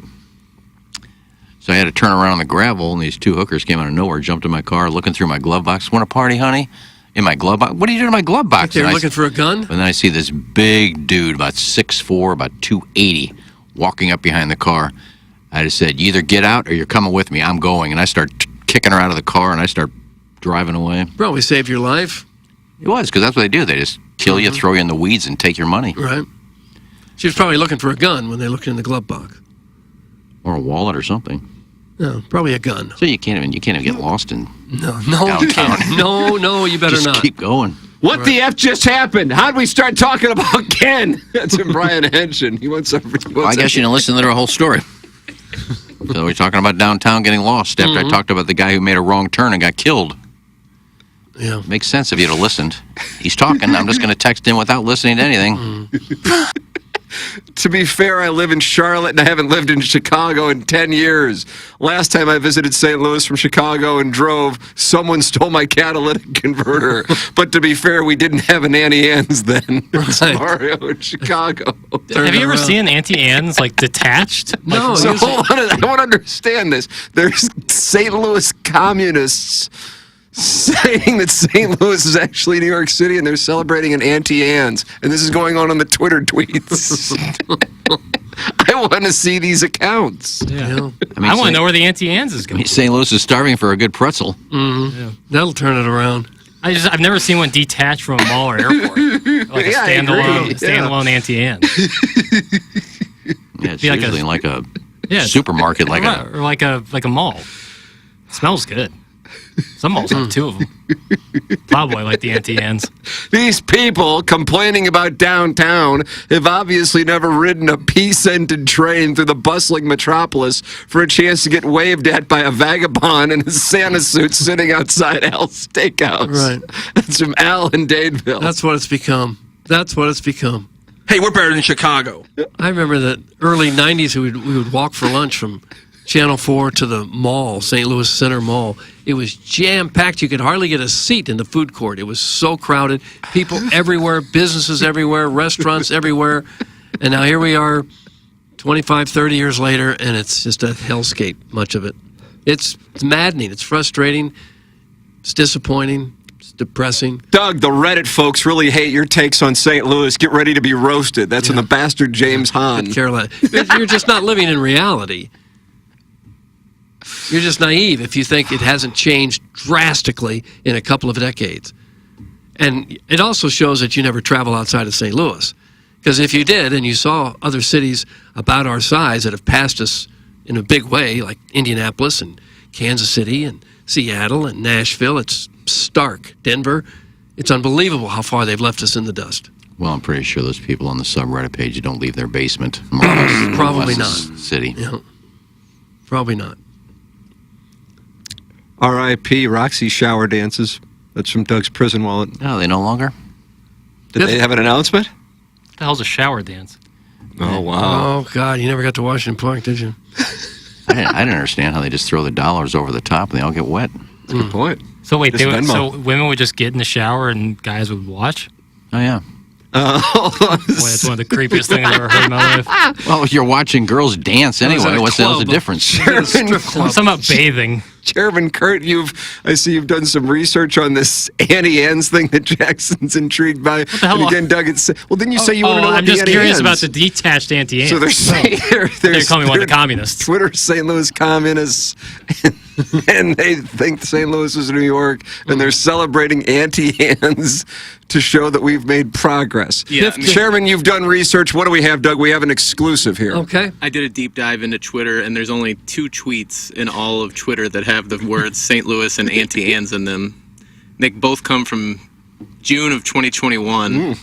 There's some good food options at St. Louis Airport and Concourse E, like the Pasta House, which I go there whenever I have a long layover. Auntie Anne's, Burger King, Dunkin', Baskin-Robbins, and Ted Drew's ice cream from a vending machine, which I get for 90-minute layovers. That's one of them. Nice. Biff just texted me and said the Auntie M's is in Ballpark Village, and he built it. He built the building. Oh, nice. Maybe Biff is the guy on Twitter talking So, like, when about you're it. like having a couple cold ones, you can just go over to Auntie Anne's, get yourself a pretzel and cheese. I guess it's part of the whole Square deal if you Ballpark ask Village me. complex. Yeah. So all right. basically, another texter lied. What a shock. I don't know what Jim Beaver's doing, but he just sent in the letter F. That's from Jim Beaver. That's fun. Kind of like Sesame Street that have the letter of the day. Good times. Is that my buddy? My buddy from Deadwood? Jim Beaver. Yes. Is Ken an incel, or is he exempt because he doesn't have a basement? I think that's from Arbor Day. I leave the house quite a bit. Just from my house to my patio. But And you're celibate by choice. Yeah, I don't sit on my computer all day and make fun of people. You have to have a basement to be an incel? No. What about all our Cellar? incels in Florida? Yeah, how about our friends in Florida and Or Louisiana? Southern California. Where do they go? Addicts. Rathskeller? Yeah. I don't know. But trust me, they find a place. Yeah. And that was somebody defending these people on Reddit? Who's doing what on Reddit? I don't know. Well, I said That's a good question, isn't it? Harrison's brother Master, by the way, Iggy, has sent this in. I don't know. I mean, 5,000 times. Yeah, at this least thing about 30. Jenny Finch. What's going on with you and Jenny? Did you tweet at Jenny Finch or something? No. Why aren't you guys bringing up him and Jenny Finch? I don't know what happened with you and Jenny Finch. What does that got to do with? He interviewed her years ago. I don't think they even mentioned Jenny Finch. I think he what I just thought. took a picture that Iggy must have put on Facebook or Twitter and did some cropping because he noticed a poster in the background. So he really dug in deep on that one. He's like the least funny texter ever. Who was this again? Harrison's brother Master. And you would think after the first 25 times of it not being read, he would have got the message. Oh, block him! Well, Block him! Considering I've had that for like 25 years. Had what? It's a poster of Jenny Finch that she... Well, how does he know you have a poster of Jenny Finch? I don't know, unless I posted a picture of my bed that I bought yesterday. I asked, is this supposed to look like this? It looked like a crumbled up mess sitting on the top of my bed. And I guess maybe in the corner I had the Jenny Finch framed autograph. And they screenshot and zoomed in. So what's wrong with that? He said he made a Facebook post yesterday. He has a framed Jenny Finch poster next to his bed. I counted 30 times he sent that in. Yeah, Block game! Exactly. It's not next to my bed. It was on the wall, and I had to take it off the wall because I had to pull the bed out, and I have it sitting on a dresser. How is this bed pad that you Jesus bought? Is it Christ, gonna what do you fit? care what I have? It's not in my bedroom. Is the pad going to fit over the king-size bed? Well, it's close. I didn't think it was going to inflate that much. I mean, if you see the picture, it's about a third of the size of my king-size bed. Yeah. And I said, is this thing supposed to look like this? And everybody said, it'll expand, give it time. I said, it's not going to expand that much. How much is it expanded? Well, it's not all the way out to each side of the bed, but at least it's fairly comfortable, so I'll give it that. All right. So it just, when I first got it, I said, this can't be right. Look at it. It looked like a sleeping bag. They probably suck all the air out of it just to ship it to you. Yeah, but it's not like a mattress because it's like memory foam, so it's almost like rubber. Yeah. But half of it was curled up, and I said, this can't be right. No, we got screwed. But they were right. It did kind of spread out a little bit, so Right. it's all right. But for him to take a screenshot of my Jenny Fish autograph poster. This guy needs to be blocked. 31. Blocking! Well, we just read it, so quit sending it in. I did mention you on my, well, hopefully you saw my post yesterday about the Megan Meyer Foundation, where I actually gave you a mention in my post. So that everybody knows what a curmudgeon you are.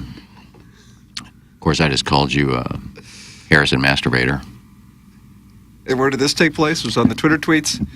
No, it was on my Facebook page. I'm sure that's where I gotta find this guy. What, does anybody know his real name? No. God, you know. No, I'm not going to out him. Really don't go looking. I'm not going to out him, but if somebody knows his real name, then just so I can block him, I don't want him looking at my Facebook.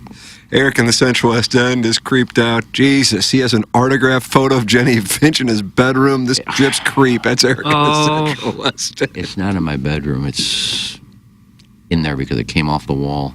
I have a lot of sports pictures and things on my walls around my house. Mm-hmm. You want to come over and take a look? No. You don't have to screenshot all of my things I post on Facebook. Okay. Jesus Christ, I am so tired of these people. Let's block this guy. Let's block him. Yeah, here it is. Iggy, here it is. I guess that has a picture of your bedroom? Yeah. I also have a basket of clothes that I just got brought back from the laundromat. I put them in there. I guess that's Facebook, I guess that's where I keep my laundry too, is in my bedroom right on top of my You put a dresser. basket of dirty clothes on your No, they were Facebook profile? They're clean. Okay. I brought them home and I put them on top the little nightstand I have there because I would put them on my bed and fold them, but I was putting my bed together. Oh, look at this idiot. Keeps his clothes in a basket on the dresser. Ah! He keeps them on the nightstand. It's kind of funny, though. I don't know. I'd block this guy. Block him. Find out who this douchebag is. Block him! Are you going doxing? No, I want to get rid of him on Facebook. Obviously, he's a friend of mine. He's finding all my stuff and posting it and taking pictures of it. Yeah. Unless somebody took that picture and put it on the fan page, and then he took it from there, Could which is well always be. possible. That did not Did happen. you get that on the fan page, Chairman? Nope. Okay. Chairman, you know his name. Yep.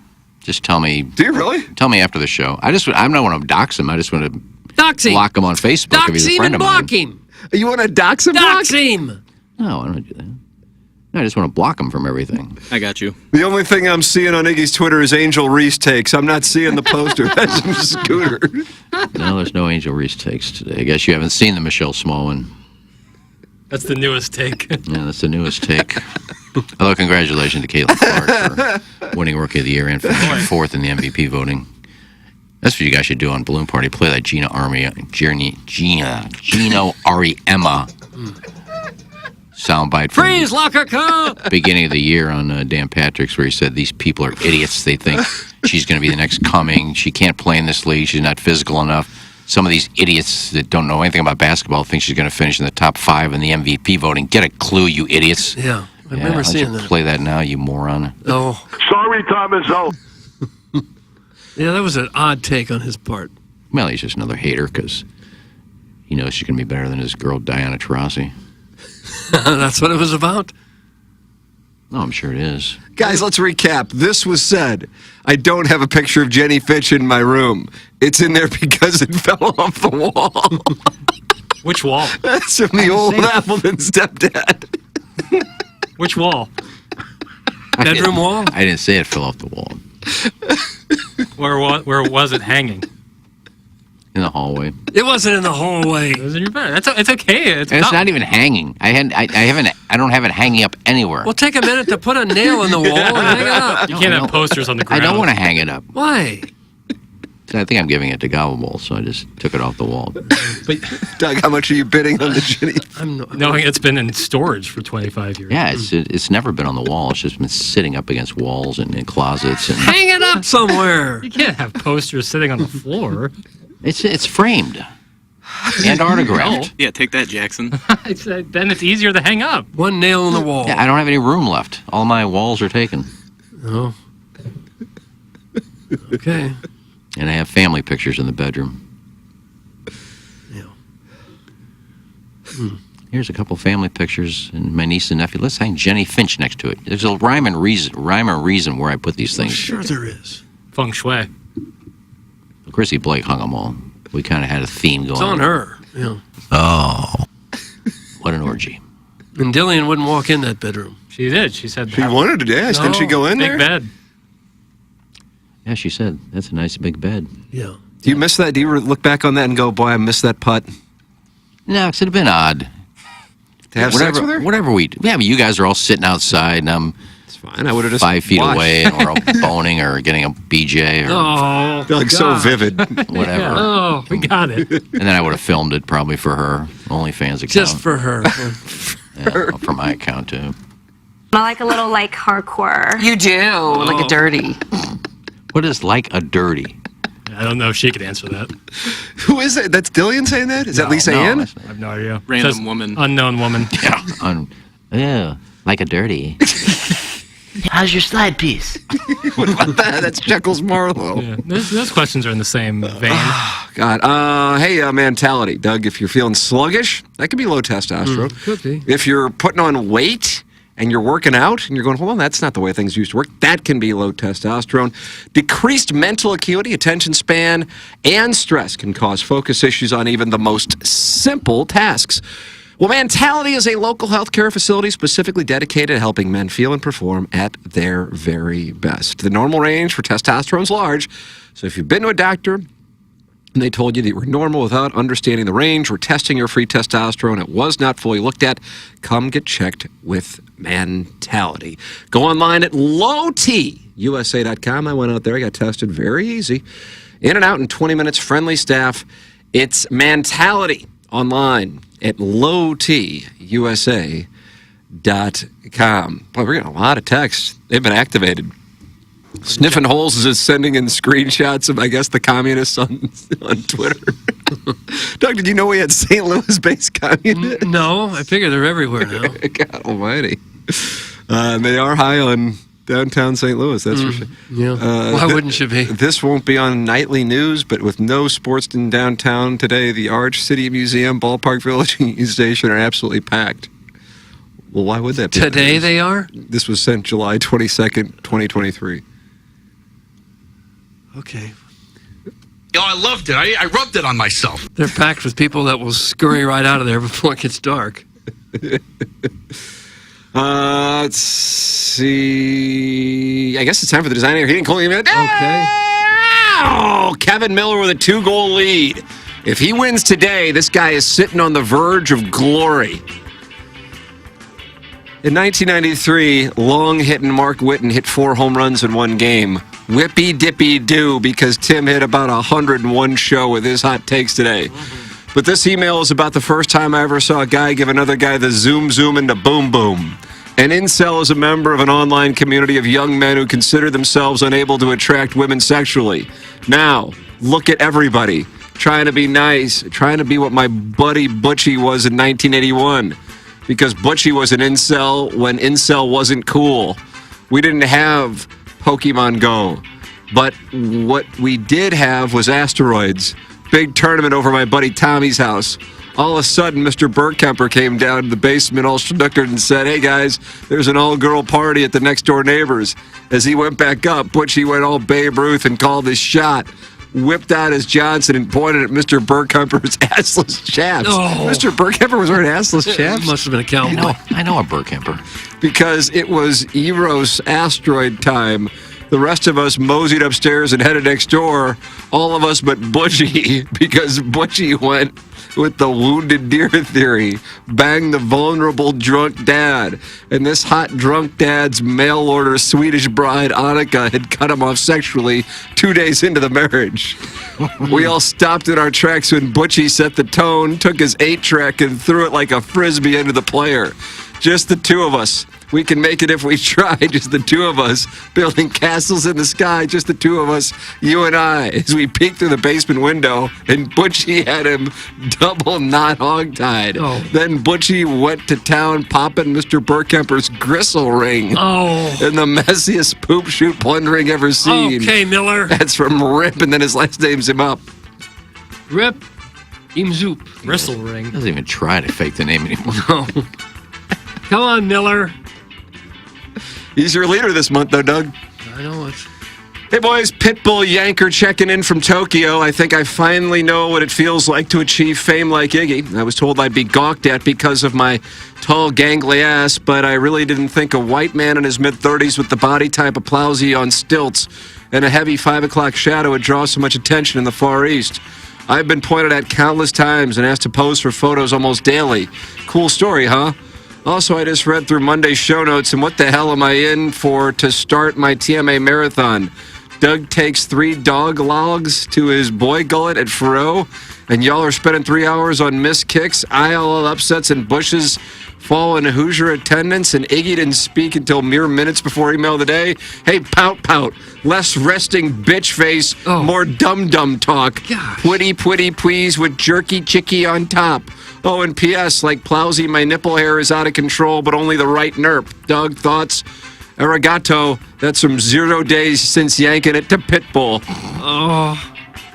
0 days. That's what you gave in yesterday, huh? He's new. The evening sun painted the sky in wondrous shades of orange-red and M-A-U-V-E. Mauve. As my step-uncle Keith gently fastened the delicate anklet around his fat reptilian-like cankle.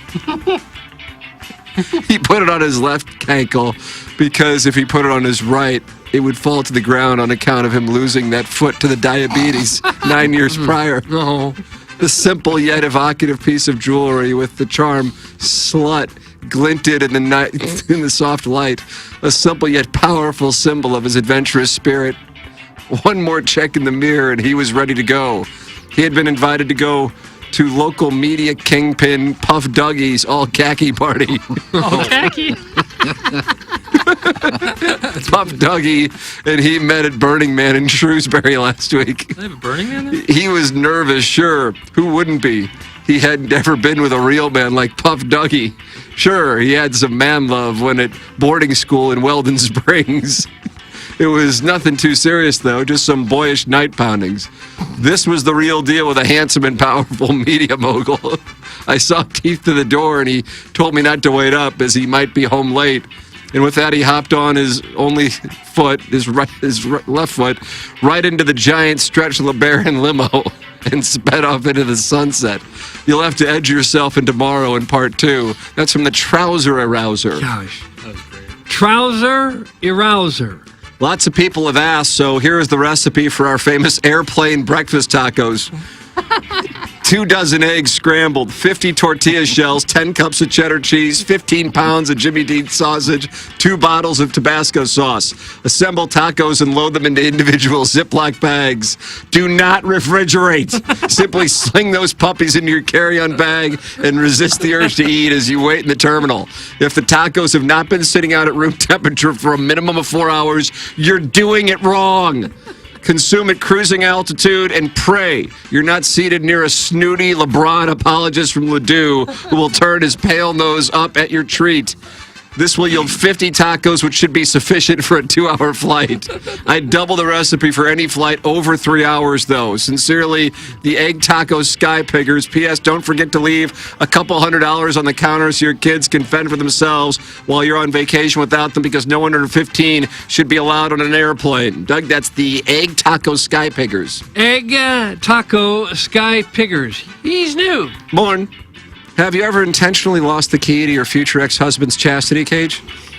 Well, that's the case for I, lonely in Ladue and dreaming of a bloke hung like an eastern gorilla with a Roth IRA that could allow me to sell my monogramming business. A Roth would be nice because you don't pay taxes. That's right.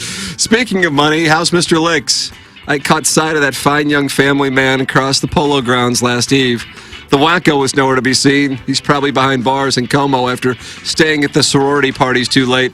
Well, loved catching up. Enjoy your week. That's from the self-made stay-at-home Ladue mom. Okay. And then she has City of Ladue and Harbor Springs logos on her email signature. Yeah. Self-made stay-at-home Ladue mom.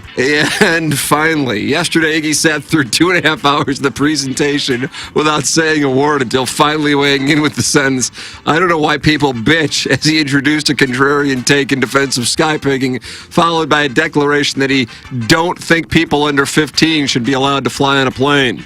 The senior citizen who played his little golf video game without earbuds with the sound on for the rest of the plane to enjoy wants to completely restrict the way families all over the world can travel because a baby might cry on a flight that he won't even be on because he never flies anywhere unless his employer or restaurant connoisseur sugar daddy is footing the bill. Today's show is sponsored by my good friend Sharice's Sex and Vape Shop. I'm not sure where it is because I've never been there, but she and her friends did put her feet in my face at a bar 3 years ago, so I thought I'd give her a shout out. Ours is the type of presentation where a beer bitch from Ballwin who likes the Billikens feels free to drop in at any time and spoil the plot of a long-canceled TV show about a teenage girl who thinks her father died a horrible death because she had incredible sex. Okay, gotta go now. I need to tweet at my younger, more attractive, more successful female friends congratulating them for getting out of St. Louis before firing up this app. And to be clear, it's not a pedophile app to see where all the sex offenders live in my neighborhood. Doug, that's Buck Swope. Sure it is. And that's what we have for the Designer Heating and Cooling email of the day as we end the 5P Academy and Hustle and Heart Sports Performance 9 o'clock. There were some good ones today. I'm going to vote for the trouser erouser. Yeah, it's either the trouser rouser or the chicken taco guy. Egg taco, Sky Piggers. Yeah, I'm going to go with the Sky Pigger guy. I'm going with the Trouser Arouser. Congratulations, Trouser Arouser. You've won the Design Air Heating and Cooling email today. Jackson and I are heading down the hallway for balloon party. For Jackson, Bennett Burkett. For Chairman Kurt. For Kenneth Iggy Strode. For my brother Kevin. For Douglas Elvin Vaughn. I'm Tim McCurdy. This has been TMA, presented to you by Brown and Crouppen. Introducing the first ever TMA Banty Brew, a 16-ounce canned wheat ale with orange and coriander and an image of all 4 TMA